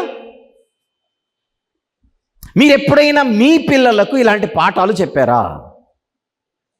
చెప్పలేదనకండి, ఊరికే చాలాసార్లు చెప్పారు. చిన్నప్పుడు మనమే తినిపిస్తాం ఒక వయసు వచ్చేంతవరకు. వాడు ఒక స్టేజ్కి వచ్చేసరికి అన్నిటికీ మన మీదనే డిపెండ్ అవుతున్నాడు. ఒక వయసు వచ్చిన తర్వాత వాడు చిన్నవాడిగా ఉన్నప్పుడు అన్నీ మనం చేశాం. ఒక వయసు వచ్చింది ఇప్పుడు. వాని బట్టలు వాడు ఫోల్డ్ చేసుకోగలడు ఇప్పుడు. వాడి బ్లాంకెట్ని వాడు ఫోల్డ్ చేసుకోగలడు ఇప్పుడు. వాని ప్లేట్ తీసుకొని వెళ్ళి కిచెన్లో వాడు పెట్టగలడు ఇప్పుడు. కానీ చేసి రావట్లా. ఏదో ఒక రోజు మనం ఒక కఠిన నిర్ణయాన్ని తీసుకుంటాం. మన ఇంట్లో కుమారులు, సన్స్, కొడుకులందరూ ఎవరి పిల్లలు? మమ్మీ పిల్లలు. ఇది వాస్తవం. అమ్మ కొడుకు. మన ఇళ్ళల్లో కొడుకులందరూ అమ్మ కొడుకులే. అమ్మకు కొడుకు అంటే ప్రాణం. కూతురునే. కూతురులందరూ చెప్పండి, కరెక్టా కదా? కూతురులో చీపురిస్తుంది, అంట్లు తోమంటుంది, బట్టలు ఉతకమంటుంది. కూతురుకి ఇన్ని పనులు చెప్పే తల్లి కొడుకుని మాత్రం వాడు ప్రిన్స్, వాడు దొర. పాపం ఈ ఆడపిల్ల ఇల్లంతా పని చేయాలి, వీడు దొరలాగా 9-10కి లేస్తే వాడి బ్లాంకెట్ మమ్మీ ఫోల్డ్ చేయాలి, వాడి ప్లేట్ ఆమె తీసుకొని వెళ్ళాలి. వాడు రాత్రి ఎప్పుడొచ్చినా కూడా వాడి కోసం అమ్మ ఒక్కటే ఎదురు చూస్తుంటుంది. ఇవన్నీ గమనిస్తున్నాడు నాన్న. ఒకరోజు వాడు ప్లేట్లో అన్నం తిని ఆడ పెట్టేసి వెళ్ళిపోతుంటే ఈ డాడీ పిలిచాడు. రే అన్నాడు, అంతే. చెప్పు డాడీ. ఎవడిదిరా ప్లేట్ అని. నాదే అన్నాడు. తీసుకొని వెళ్ళి లోపలికి. ఆడు ఎంత ఎక్స్ప్రెషన్ ఇస్తాడంటే, నేనా? ఆడ ఎక్స్ప్రెషన్ అదే, నేనా? నా ప్లేట్ నేనా? వాళ్ళ అమ్మని చూస్తాడు సీరియస్గా, ఏంటి సంగతి అని. పోనీలేండి నేను తీస్తాను, నువ్వు దిద్దులే, నువ్వు తీసుకొని వెళ్ళరా. నాన్న చేసే ప్రయత్నం ఏంటిది? కొడుక్కి నేర్పాలి. వీడు దొరలాగా బతికితే కుదరదు, కష్టపడాలి. ఇక ఆడు కష్టపడాలి, విలువ తెలియాలి, బాధ్యత రావాలి, బాధ్యత తెలియాలి.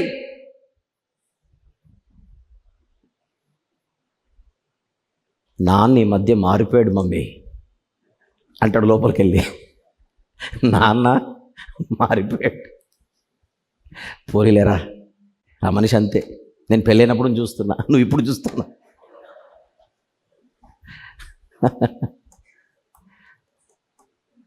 కట్ చేస్తే కొడుకులందరూ అమ్మ కొడుకులు, కూతుర్లందరూ నాన్న కూతుర్లు. ఇది ఇంకొక స్టోరీ. ఇప్పుడు యాంగిల్ మారింది, ఇది ఇంకొక యాంగిల్. కొడుకుల విషయంలో అమ్మలు దుర్మార్గులైతే కూతుర్ల విషయంలో నాన్నలు దుర్మార్గులు. ఎందుకో చెబుతాను. అమ్మ దోసేసింది, కూతురు దోసేసింది నాన్న కోసం. అమ్మ చక్కగా రౌండ్ షేప్లో దోశ వేసుకొని వస్తే, తల్లి ఈ పిల్ల చేసిన దోశ ఒకటి ఉంటుంది, ప్రపంచంలో ఏ షేపో ఎవడికి తెలియదు. ఒకటి ఆసియా మ్యాప్, ఇంకొకటి ఆస్ట్రేలియా మ్యాప్, దోశలో మ్యాప్. అమ్మ వేసిన దోశతో పాటు పిల్ల కూడా దోశ వేసుకొని నాన్న దగ్గరకు వచ్చి ఏ దోశ బాగుంది అని అడుగుతుంది. మీరు చెప్పండి, ఏ దోశ బాగుంటుందో? అమ్మ దోశే కదా. ఏ నాన్న భార్య దోశ బాగుందని చెప్పడు. అది ఎంత భయంకరంగా ఉన్నా, షేపులు లేకపోయినా నా బిడ్డ దోశే దోశ అంటే. ఆడబిడ్డ అంటే తండ్రికి ప్రాణం. నా బిడ్డ ఏది చేసినా కరెక్టే, నా బిడ్డ అంతే.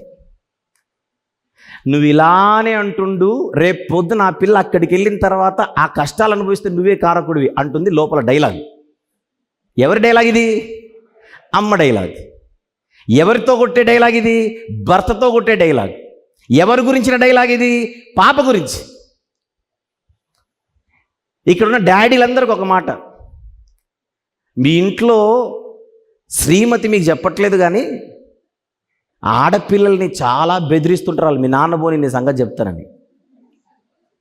అమ్మ అవునా కదా చెప్పండి. తల్లులు కూతుర్లకి ఇచ్చే వార్నింగ్లు ఎట్లుంటాయి చెప్పనా? మీ నాన్న పోని, మీ నాన్న పోని అంటే అర్థం ఏంటి? ఆయన ఉండగా నేనేం అనలేను. అప్పుడు కూతురు ఏముంటుంది చెప్పనా? నాన్న రాని. ఇప్పుడు కూతురు దగ్గర కూడా ఆయుధాలు ఉన్నాయి.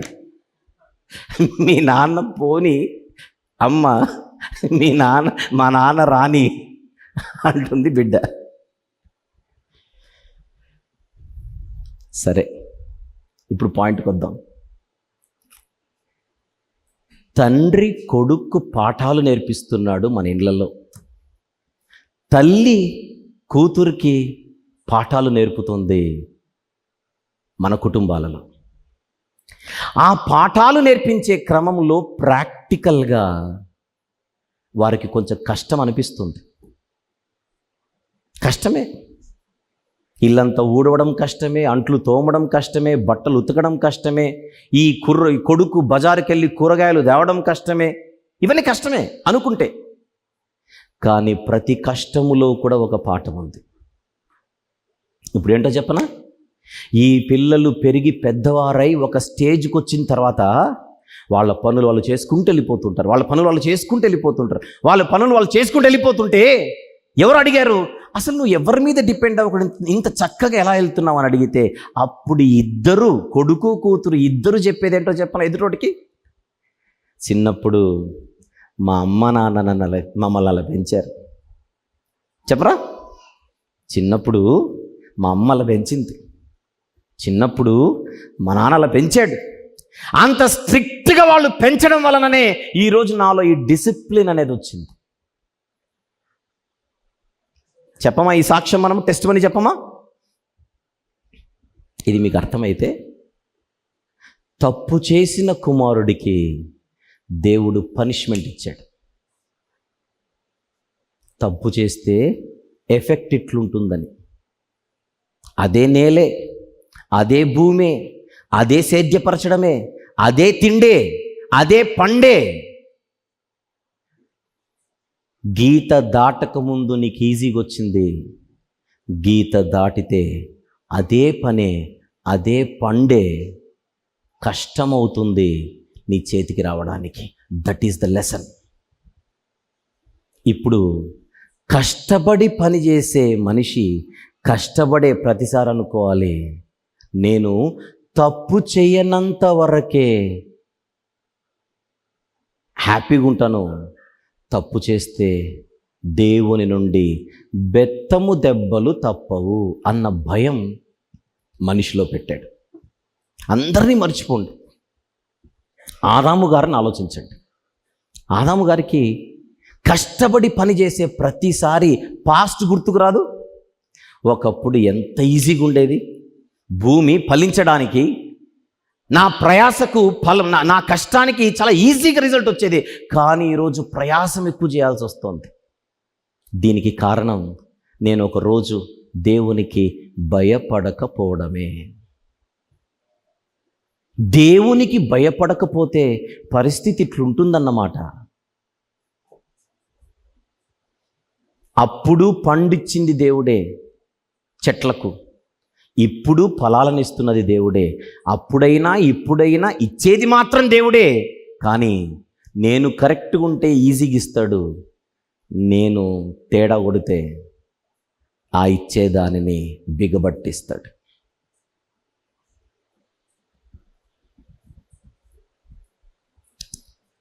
యాకోబు పత్రిక తీద్దాం, మొదటి అధ్యాయం. యాకోబు గారి పత్రిక మొదటి అధ్యాయం 17వ వచనము చూద్దాం. 17. శ్రేష్టమైన ప్రతి ఈవియు సంపూర్ణమైన ప్రతి వరమును పరసంబంధమైనదై జ్యోతిర్మయుడగు తండ్రి యొద్ద నుండి వచ్చును. ఎవరిచ్చేది? పరలోకపు తండ్రి. హగ్గయి గ్రంథం క్విక్, మొదటి అధ్యాయం 5వ వచనం నుంచి నేను చదువుతాను. 5 నుంచి అంటే 4 నుంచి మీకు విషయం అర్థం కావాలి. ఈ మందిరము పాడై ఉండగా మీరు సరంబి వేసిన ఇండ్లలో నివసించడానికి ఇది సమయమా? అంటే మీరు తప్పు చేస్తున్నారు, అది కాంటెక్స్ట్. ఇది తప్పు చేస్తున్నారు, కాంటెక్స్ట్ ఇది. అయితే కాబట్టి సైన్యములకు అధిపతియగు యెహోవా సెలవిచ్చినదేమనగా, మీ ప్రవర్తనను గురించి ఆలోచించుకొనుడి. మీరు విస్తారంగా విత్తినను మీకు కొంచెమే పండెను. మీరు భోజనము చేయుచున్నను ఆకలి తీరకై ఉన్నది, పానము చేయుచున్నను దాహము తీరకై ఉన్నది, బట్టలు కప్పుకొనుచున్నను చలి ఆగకున్నది. పనివారు కష్టము చేసి జీతము సంపాదించుకొనినను జీతము చినిగిపోయిన సంచిలో వేసినట్టుగా ఉన్నది. అంటే కష్టపడుతున్నారు కానీ ఫలాలు రావట్లేదు. ఎందుకు అని అడుగుతున్నాడు ఇక్కడ. కాగా సైన్యములకు అధిపతియగు యెహోవా సెలవిచ్చినదేమనగా, 7వ వచనం, మీ ప్రవర్తనను గురించి ఆలోచించుకొనుడి. పర్వతము లెక్కి రాను తీసుకుని వచ్చి మీరు ఈ మందిరమును కట్టించిన ఎడల దాని యందు నేను సంతోషించి నన్ను ఘనపరచుకుందునని యెహోవా సెలవిచ్చుచున్నాడు. విస్తారముగా కావాలనని మీరు ఎదురు చూచితిరి, కానీ కొంచెమే పండెను. మీరు దానిని ఇంటికి తేగా నేను దానిని చెదరగొట్టి తిని ఎందుచేతనని యెహోవా అడుగుచున్నాడు, నా మందిరము పాడై ఉండగా మీరందరూ మీ ఇండ్లు కట్టుకున్నట్టుకు త్వరపడుట చేతనే కదా. కాబట్టి మిమ్మును బట్టి ఆకాశపు మంచు కురవకై ఉన్నది, భూమి పండకై ఉన్నది. నేను భూమికిని పర్వతములకును అనావృష్టి కలుగజేసి ధాన్యము విషయములోను, ద్రాక్షారసం విషయంలోను, తైలము విషయంలోను, భూమి ఫలించు సమస్తము విషయంలోను, మనుషుల విషయంలోను, పశువుల విషయంలోను, చేతి పనులన్నిటి విషయంలోను క్షామము పుట్టించి ఉన్నాను. అంటే పనులు చేస్తున్నారు, విత్తుతున్నారు, నాటుతున్నారు, కష్టపడుతున్నారు, సంచులు నింపుకుంటున్నారు, కానీ ఏదో కొరత, సరిపోవట్లేదు. దేవుని గద్దింపు. దీని అర్థం, పని చేసేటప్పుడు మనిషి భయముతో చేయాలి. పని చేసేటప్పుడు మనిషి పైన దేవుడు చూస్తున్నాడని చేయాలి, న్యాయంగా చేయాలి, ధర్మంగా చేయాలి, దైవ భయముతో చేయాలి. నేను భూమి మీద బతకడానికి నాకు దేవుడిచ్చాడు ఈ పని. దేవుడే ఇస్తాడు. ఎవడు కరెన్సీ నోట్లను ఫ్రై చేసుకొని తినడు. నా డబ్బులు అంటామేమో, డబ్బులు ఎవడు తినడు. డబ్బులిచ్చి ఆహారం తింటాం, ఆ ఆహారాన్ని ఇచ్చేదే దేవుడు. అంటే 5 వేళ్లతో 4 ముద్దలు మనము తినాలంటే ఆ ముద్దలు దేవుడు ఇవ్వాలి. ఆ ముద్దను, ఆహారాన్ని సంపాదించడానికి దేవుడు భూమి మీద పనిచ్చాడు. దేవుడిచ్చాడు పని. ఇది పని క్రమం, పని వ్యవస్థ. ఆ వ్యవస్థలోనే మనందరం బతుకుతున్నాం. ఉద్యోగం చేసే ప్రతి సోదరుడు సోదరి, వ్యాపారం చేసే ప్రతి సోదరుడు సోదరి, మనందరం కూడా మన చేతులతో ఏ కష్టమైతే మనం చేసి బతుకుతున్నామో ఆ కష్టం చేసే ప్రతిసారి మనకు ఏమి గుర్తుకు రావాలని అడిగితే, భూమి మీద నేను పని చేసి బ్రతకాలి అనే ఒక వ్యవస్థను దేవుడు ఏర్పాటు చేశాడు. అందులో నేనున్నాను. ఆ పనిలో న్యాయంగా, నీతిగా, నిజాయితీగా దేవుడు అనుకున్నట్టుగా నేను చేయాలి అని దైవిక భయముతో, దైవిక ఆలోచనలతో భూమి మీద పని చేస్తే మన జీవితానికి ఒక అర్థం ఉంటుంది. విషయం ఏంటంటే, కష్టపడి పని చేసే ఒక సిస్టమ్ని ఎందుకు పెట్టాడంటే దేవుడు, అలా కష్టపడి చేసేటప్పుడు ఈ కష్టము మానవ జాతికి వచ్చింది దారి తప్పడం వలననే అన్న భయం ఎప్పుడు మనకు గుర్తుండేలా పర్మనెంట్ స్టాంప్ వేశాడు మానవ జాతిపై దేవుడు. అందుకే ఎవరికి ఇప్పుడు ఫుడ్ ఈజీగా రాదు. మనీ ప్లాంట్ ఉంటుంది, ప్లాంట్కి మనీ ఉండదు. అర్థమైందా? మనీ ప్లాంట్ వేసుకుంటాం కానీ ప్లాంట్కి మనీ ఉండదు. మనం కష్టపడాలి, మనం కష్టపడాలి. అలా కష్టపడి పని చేసే సిస్టంలో దేవుడు పెట్టి ఆ కష్టాన్ని చూస్తూ నా యందు భయభక్తులు కలిగి మీరు బ్రతకాలి. ఇది మనిషికి దేవుడిచ్చిన పని. ఇలా ఆలోచించమని దేవుడిచ్చిన జ్ఞానం. అయితే ఈ క్రమంలో పని చేయడానికే బతకూడదు. పని చేయడానికే బతకూడదు. ఏదో ఒకరోజు ఆయన దగ్గరికి వెళ్ళిపోవాలి అన్న గురితో బతకాలి.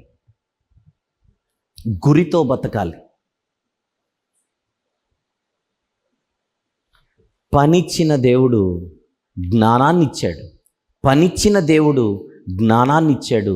ఈరోజు పని చేసే ప్రతి ఒక్కరూ దాదాపుగా ఏదో ఒక రోజు, ఏదో ఒక సమయంలో అంటారు, నాకెందుకో అండి జీవితం అంతా విరక్తి కలిగింది, ఎప్పుడెప్పుడు వెళ్ళిపోయి మనమే అంటాం, ఎప్పుడెప్పుడు వెళ్ళిపోయి ఆయన దగ్గరికి వెళ్ళిపోదామా.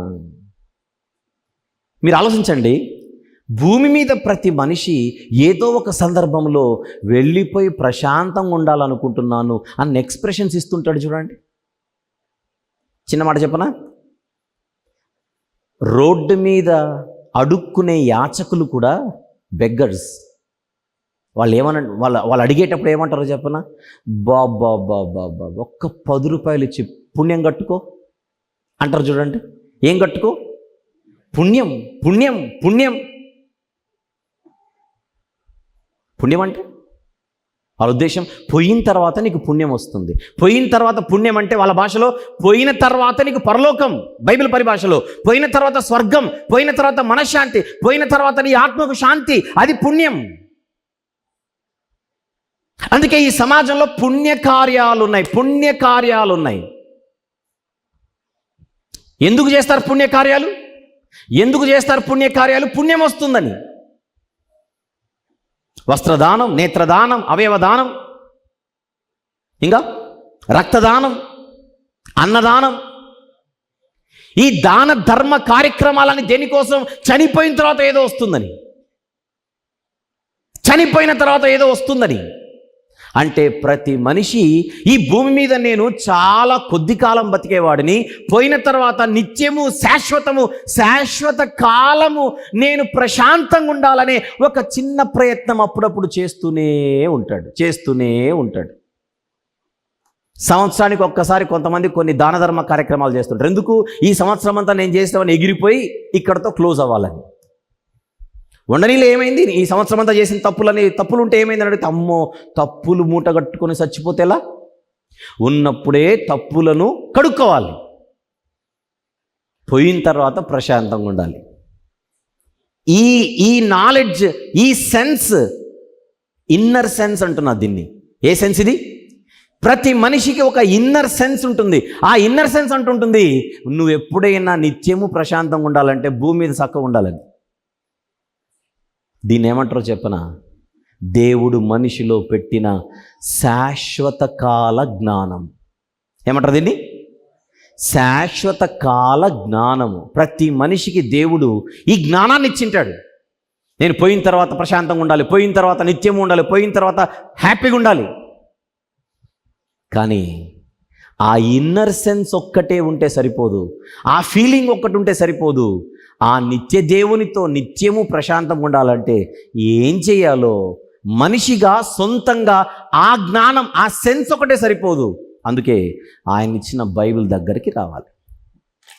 అప్పుడు పోయిన తర్వాత నిత్యము సంతోషంగా ఉండాలంటే ఎలా ఉండాలో ఎలా ఉండకూడదో బైబిల్ నేర్పిస్తుంది. ఎందుకు చెప్పాను ఇదంతా? రండి, ప్రసంగి గ్రంథంలో 3వ అధ్యాయంలో ఇప్పుడు నేను చెప్పిందంతా మనసులో పెట్టుకొని 9 నుంచి 15 వచనాలు చూద్దాం ఒకసారి. ప్రసంగి గ్రంథం 3వ అధ్యాయం 9 నుంచి 15 వచనంలో ఒక్కసారి చూడండి. కష్టపడిన వారికి తమ కష్టము వలన వచ్చిన లాభం ఏమిటి? నువ్వు ఓన్లీ కష్టపడి పని చేస్తుంటే లాభం ఏంటి? ఈ కష్టం నాకెందుకు వచ్చింది? ఎవరిచ్చారు? దీని వలన నేను నేర్చుకోవాల్సిన లెసన్ ఏమిటి? నాన్న ప్లేటు పెట్టమన్నాడు కదా అని ప్లేటు పెట్టాడే కానీ నా పనులు నేను చేసుకోవాలని మా నాన్న లెసన్ చెప్తున్నాడు. నాకు ఎక్కకపోతే ప్లేటు పెట్టడం కాదు వారు నేర్చుకోవాల్సింది, రెస్పాన్సిబిలిటీ నేర్చుకోవాలి. ఇందాక నేను చెప్పిన ఎగ్జాంపుల్లో. అలాగే నువ్వు దేవుని గురించి ఆలోచించకుండా ఓన్లీ పనులు చేసుకుంటూ వెళ్ళిపోతుంటే నీకు లాభం ఏంటి? నేను ఎందుకు చేయాలి ఈ పని? ఎందుకు కష్టపడాలి? ఇలా కష్టపడి పని చేసేటువంటి పరిస్థితి నాకు ఎందుకు వచ్చింది? ఈ మానవ జాతికి ఎందుకు వచ్చింది అని నువ్వు ఆలోచన చేయాలి. మళ్ళీ కష్టపడిన వారికి తమ కష్టము వలన వచ్చిన లాభం ఏమిటి? నరులు, ఇప్పుడు చూడండి ఎంత బాగుంటుందో, నరులు అభ్యాసము పొందవలెనని దేవుడు వారికి పెట్టియున్న కష్టానుభవమును నేను చూచి తిని. దేవుడిచ్చిన కష్టం ఇది. ఊరికే కష్టపడట్లా మనము. దేవుడే మనము కష్టపడి పని చేసేలా ఒక వ్యవస్థనిచ్చి అందులో మనము అభ్యాసము నొందాలనేది దేవుని కాన్సెప్ట్. అభ్యాసము నొందడం అంటే లెసన్ నేర్చుకోవాలని. గచ్చు పొదలతో నిండి ఉన్న భూమిని ఇప్పుడు పనిచేసి కష్టపడేటప్పుడు ఆదాము గారు నాకు దేవుడిచ్చిన పాఠం ఇది అని అనుకోకుండా బతకడానికే కష్టపడి, తినడానికే కష్టపడి రోజు సంవత్సరం అంతా నడిస్తే లాభం ఏమిటి? నువ్వు లెసన్ నేర్చుకోవాలిగా. దేని కాలమునందు అది చక్కగా ఉండునట్లు సమస్తమును ఆయన నియమించి ఉన్నాడు.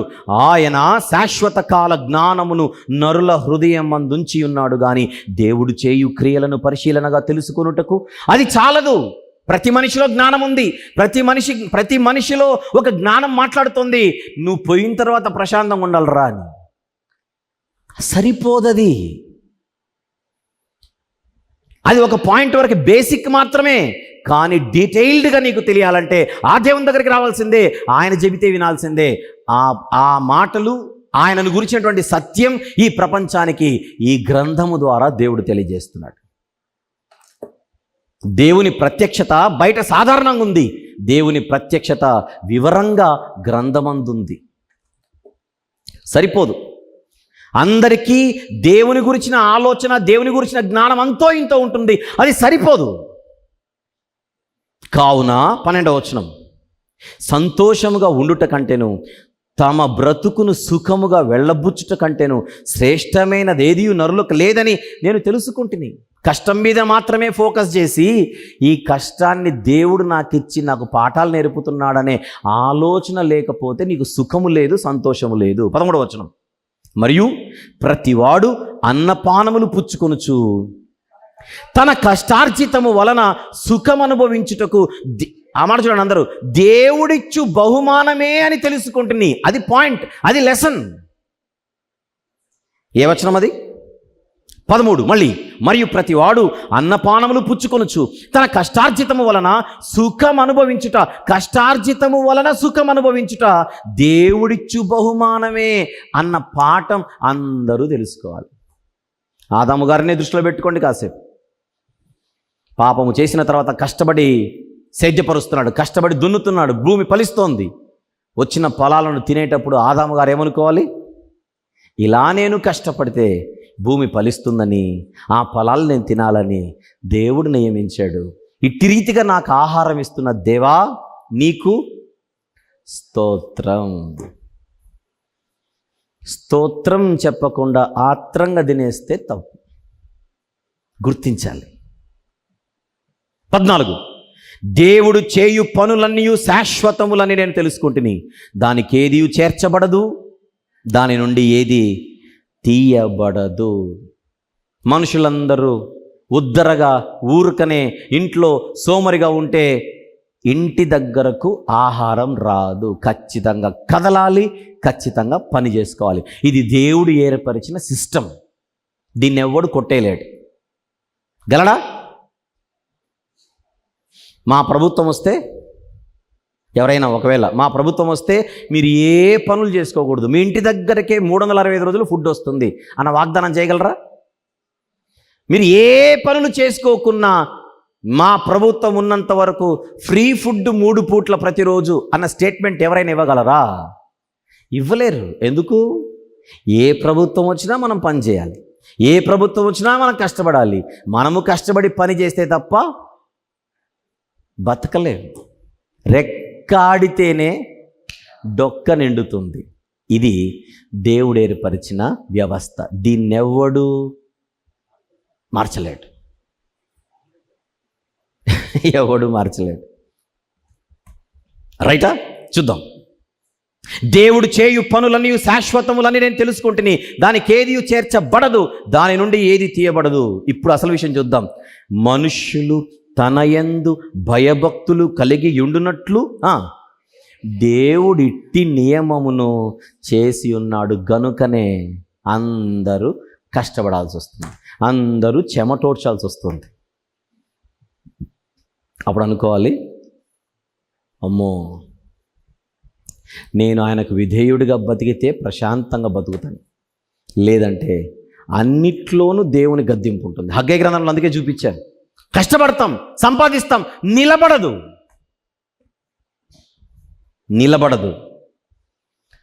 ఈ సందర్భంగా ఒక మాట చెప్తాను. ఏంటోనండి, మేము అన్ని ప్రయత్నాలు చేస్తున్నాం, పనులు సరిగా అవడం లేదు.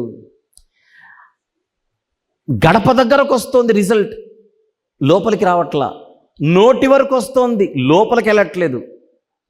మేము చాలా విషయాల్లో ఎదురు చూస్తున్నాం. ఒక బ్యాంక్ లోనో లేకపోతే ఇంకొకటో ఏదో వగేరా వగేరా వగేరా ఏదో ప్రయత్నం చేస్తున్నాం. అనుకున్నది మాత్రం అవుతున్నట్టుగా ఉంటుంది కానీ అవట్లా. ఎందుకు అనే ప్రశ్న వస్తుంటే ఎవరికైనా ఒక మాట చెప్తాను. బహుశా ఎక్కడో దేవుడు మనల్ని గద్దిస్తున్నాడేమో ఈ రీతిగా. ఎక్కడో మనం దారి తప్పామేమో. దారి తప్పిన మనల్ని ఎక్కడో దేవుడు గద్దిస్తున్నాడేమో. ఈ యాంగిల్లో ఎందుకు చూడకూడదు? దేవుడు అప్పుడప్పుడు ఇలా గద్దిస్తూ ఉంటాడు. మనం అనుకున్నవి జరగకుండా ఆయనే చేస్తూ ఉంటాడు. నేనే క్షామము పుట్టించానన్నాడు ఇందాక హగ్గై గ్రంథంలో. ఎందుకు? మీరు చేస్తున్నది తప్పని మీకు చెప్పడానికి. బహుశా మన జీవితంలో దేవునికి ఇవ్వవలసిన ప్రయారిటీ ఇవ్వడంలో ఎక్కడో ఫెయిల్ అవుతున్నామేమో. ప్రార్థన విషయంలో కానీ, వాక్యం విషయంలో కానీ, ఆరాధనకు రావడం విషయంలో కానీ, మందిర జీవితం కానీ, ఆత్మీయ జీవితం కానీ, భక్తి జీవితం కానీ ఎక్కడో మనం ఫెయిల్ అవుతున్నామేమో ఆత్మీయ స్థితిలో. ఆ ఫెయిల్ అవుతున్న స్థితిని చూపడానికే, చెప్పి గద్దించడానికే దేవుడు హెచ్చరిస్తున్నాడేమో. అందుకే ఈ దెబ్బలేమో. ఎందుకు ఆలోచించకూడదు యాంగిల్లో? ఆ పాఠము మనకు అర్థమైతే ఆయన యందు భయము, ఆయన యందు భక్తి మనలో పెరుగుతుంది. మనుషులందరూ తన యందు భయభక్తులు కలిగి ఉండునట్లు దేవుడు ఇట్టి కష్ట నియమమును, ఏ నియమం ఇది? కష్టమనే ఒక నియమాన్ని ఏర్పాటు చేశాడు. ఇది మన తరంలో జరిగిందే కాదు, ముందు జరిగినదే. 15వ వచనం, ముందు జరిగినదే ఇప్పుడును జరుగును, జరగబోవునది పూర్వమందు జరిగినదే. జరిగిపోయిన దానిని దేవుడు మరలా రప్పిస్తాడు. ఏంటి రప్పిస్తాడు? మా తాత కష్టపడ్డాడు, మా ముత్తాత కష్టపడ్డాడు, నేను కష్టపడాలి, నా బిడ్డ కష్టపడాలి, వాడి బిడ్డ కష్టపడాలి, అలా అందరూ కష్టపడుతూనే బతకాలి. ముందు జరిగిందే ఇప్పుడు జరుగుతుంది, ఇప్పుడు జరిగిందే భవిష్యత్తులో కూడా జరుగుతుంది. ఈ కష్టం అనే ఒక నియమాన్ని దేవుడు భూమి మీద పెట్టాడు. ఆ కష్టము చేస్తూ, పని చేస్తూ దేవుడు ఏర్పరిచిన నియమములో నేను బతుకుతున్నాను. ఇది దేవుడు నాకు ఇచ్చినటువంటి పాఠం. ఆయన యందు భయము కలిగి, ఆయన యందు భక్తి కలిగి నేను జీవించాలని మనము లెసన్ నేర్చుకోవాలి. అలా దేవుని ఆలోచనలతో దేవుడు ఉన్నాడు, ఆయన ఈ సిస్టమ్ని పెట్టాడు, ఆ సిస్టంలో నేనున్నాను అనేటువంటి ఆలోచనలతో బతకడం అనేది జీవితానికి ఒక పునాది లాంటిది. అది మర్చిపోయి బతికితే మన బ్రతుకులు పునాది మీద ఉన్నవి కాదు. ప్రతి మనిషి ఏది నమ్మినా ఏది నమ్మకపోయినా ఖచ్చితంగా నమ్మవలసిన ఒక ప్రాథమిక విషయమే దేవుడు ఉన్నాడు. అది పునాది, ఫౌండేషన్ అంటాం. ఆ ఉన్న దేవుడిచ్చిన సిస్టంలో నేను బతుకుతున్నాను.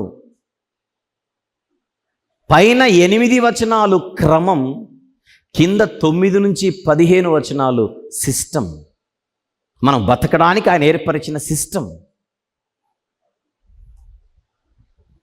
అది గమనించాలి, చెప్పాలి, ఇది గమనించాలి. ఆ పైన ఆర్డర్ని గమనించాలి, ఈ కింద సిస్టమ్ని, ఈ కష్టం అనే సిస్టమ్ని మనం గమనించాలి. ఆ ఆర్డర్ని గమనించిన దేవుడే గుర్తుకు రావాలి, ఈ కష్టం అనే సిస్టమ్ను చూసిన దేవుడే గుర్తుకు రావాలి. ఆయనకు కనెక్ట్ అయి ఆయన ఆలోచనలతో మనం బ్రతకాలి. పిల్లలుగా మన తల్లిదండ్రులు నేర్పుచున్న మాటలను, పాఠాలను గుర్తుపెట్టుకొని బతుకంతా ఎలా బతుకుతామో, జీవితాన్ని ఇచ్చిన దేవుడు ఈ జీవితానికి ఆయన నేర్పుతున్న పాఠాలను గుర్తించి బతికి ఆయన యందు భయభక్తులు కలిగి జీవించడం భూమి మీద మనిషి యొక్క ప్రాథమిక కర్తవ్యం. దేవుణ్ణి పక్కన పెట్టి నేను ఇదే బతుకే కష్టపడి ఏదో ఒకరోజు గోతులో పడాల్సిందే. Without God there is no meaning. మన పనికి కూడా అర్థం లేదు, అది గుర్తుపెట్టుకోవాలి. ఇక్కడ మన పనికి కూడా దైవాలోచనలు లేకపోతే దానికి మీనింగ్ లేదు.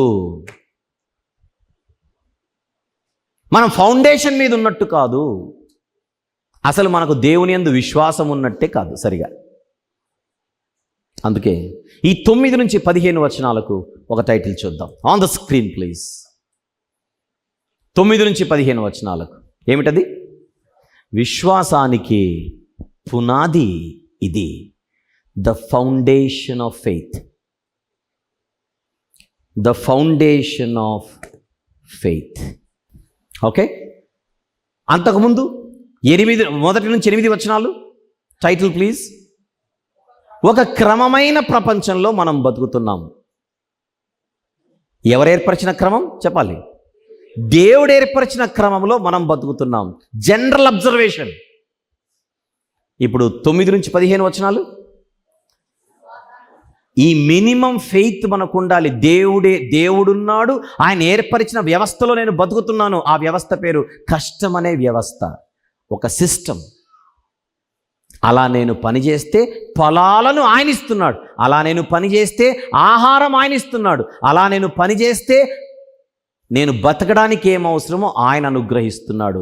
ఆయన అనుగ్రహముతో నేను బతుకుతున్నానని కృతజ్ఞతా హృదయము కలిగి భూమి మీద దేవుని ఎడల కృతజ్ఞతా హృదయము కలిగి బతుకుతూ సాగితేనే ఆ బతుకుకు ఒక అర్థం ఉంది అన్నది గ్రంథకర్త యొక్క కాన్సెప్ట్, గ్రంథకర్త యొక్క ఉద్దేశం.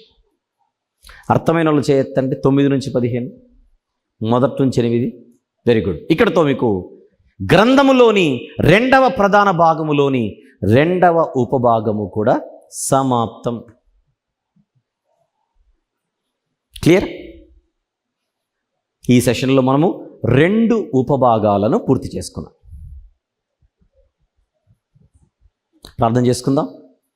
మరుసటి సెషన్లో దీని కొనసాగింపును తీసుకుందాం. ప్రార్థన. ప్రేమగల తండ్రి, కృపగల దేవ, జీవం గల నాయన, పరిశుద్ధుడైన మహా గొప్ప దేవ, ఈ సెషన్లో మీరు మాకు ఇచ్చిన ఈ మాటలన్నిటిని బట్టి స్తుతులు చెల్లిస్తున్నాం. సాధారణంగా మేము గమనించిన తండ్రి, సాధారణంగా మేము పరిశీలించిన మీరు ఉన్నారు అని మాకు అర్థమవుతుంది. మీరు ఏర్పరిచిన వ్యవస్థ ఒకటి ఉంది, మీరు ఏర్పరిచిన క్రమం ఉంది, అందులోనే మేము బతుకుతున్నాం.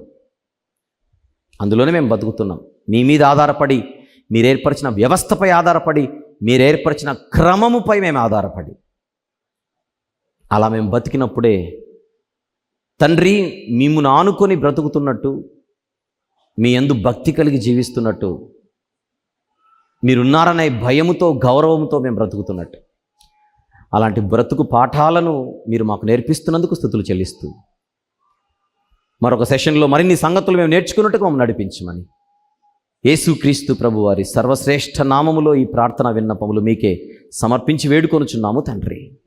ఆమెన్. ఆమెన్.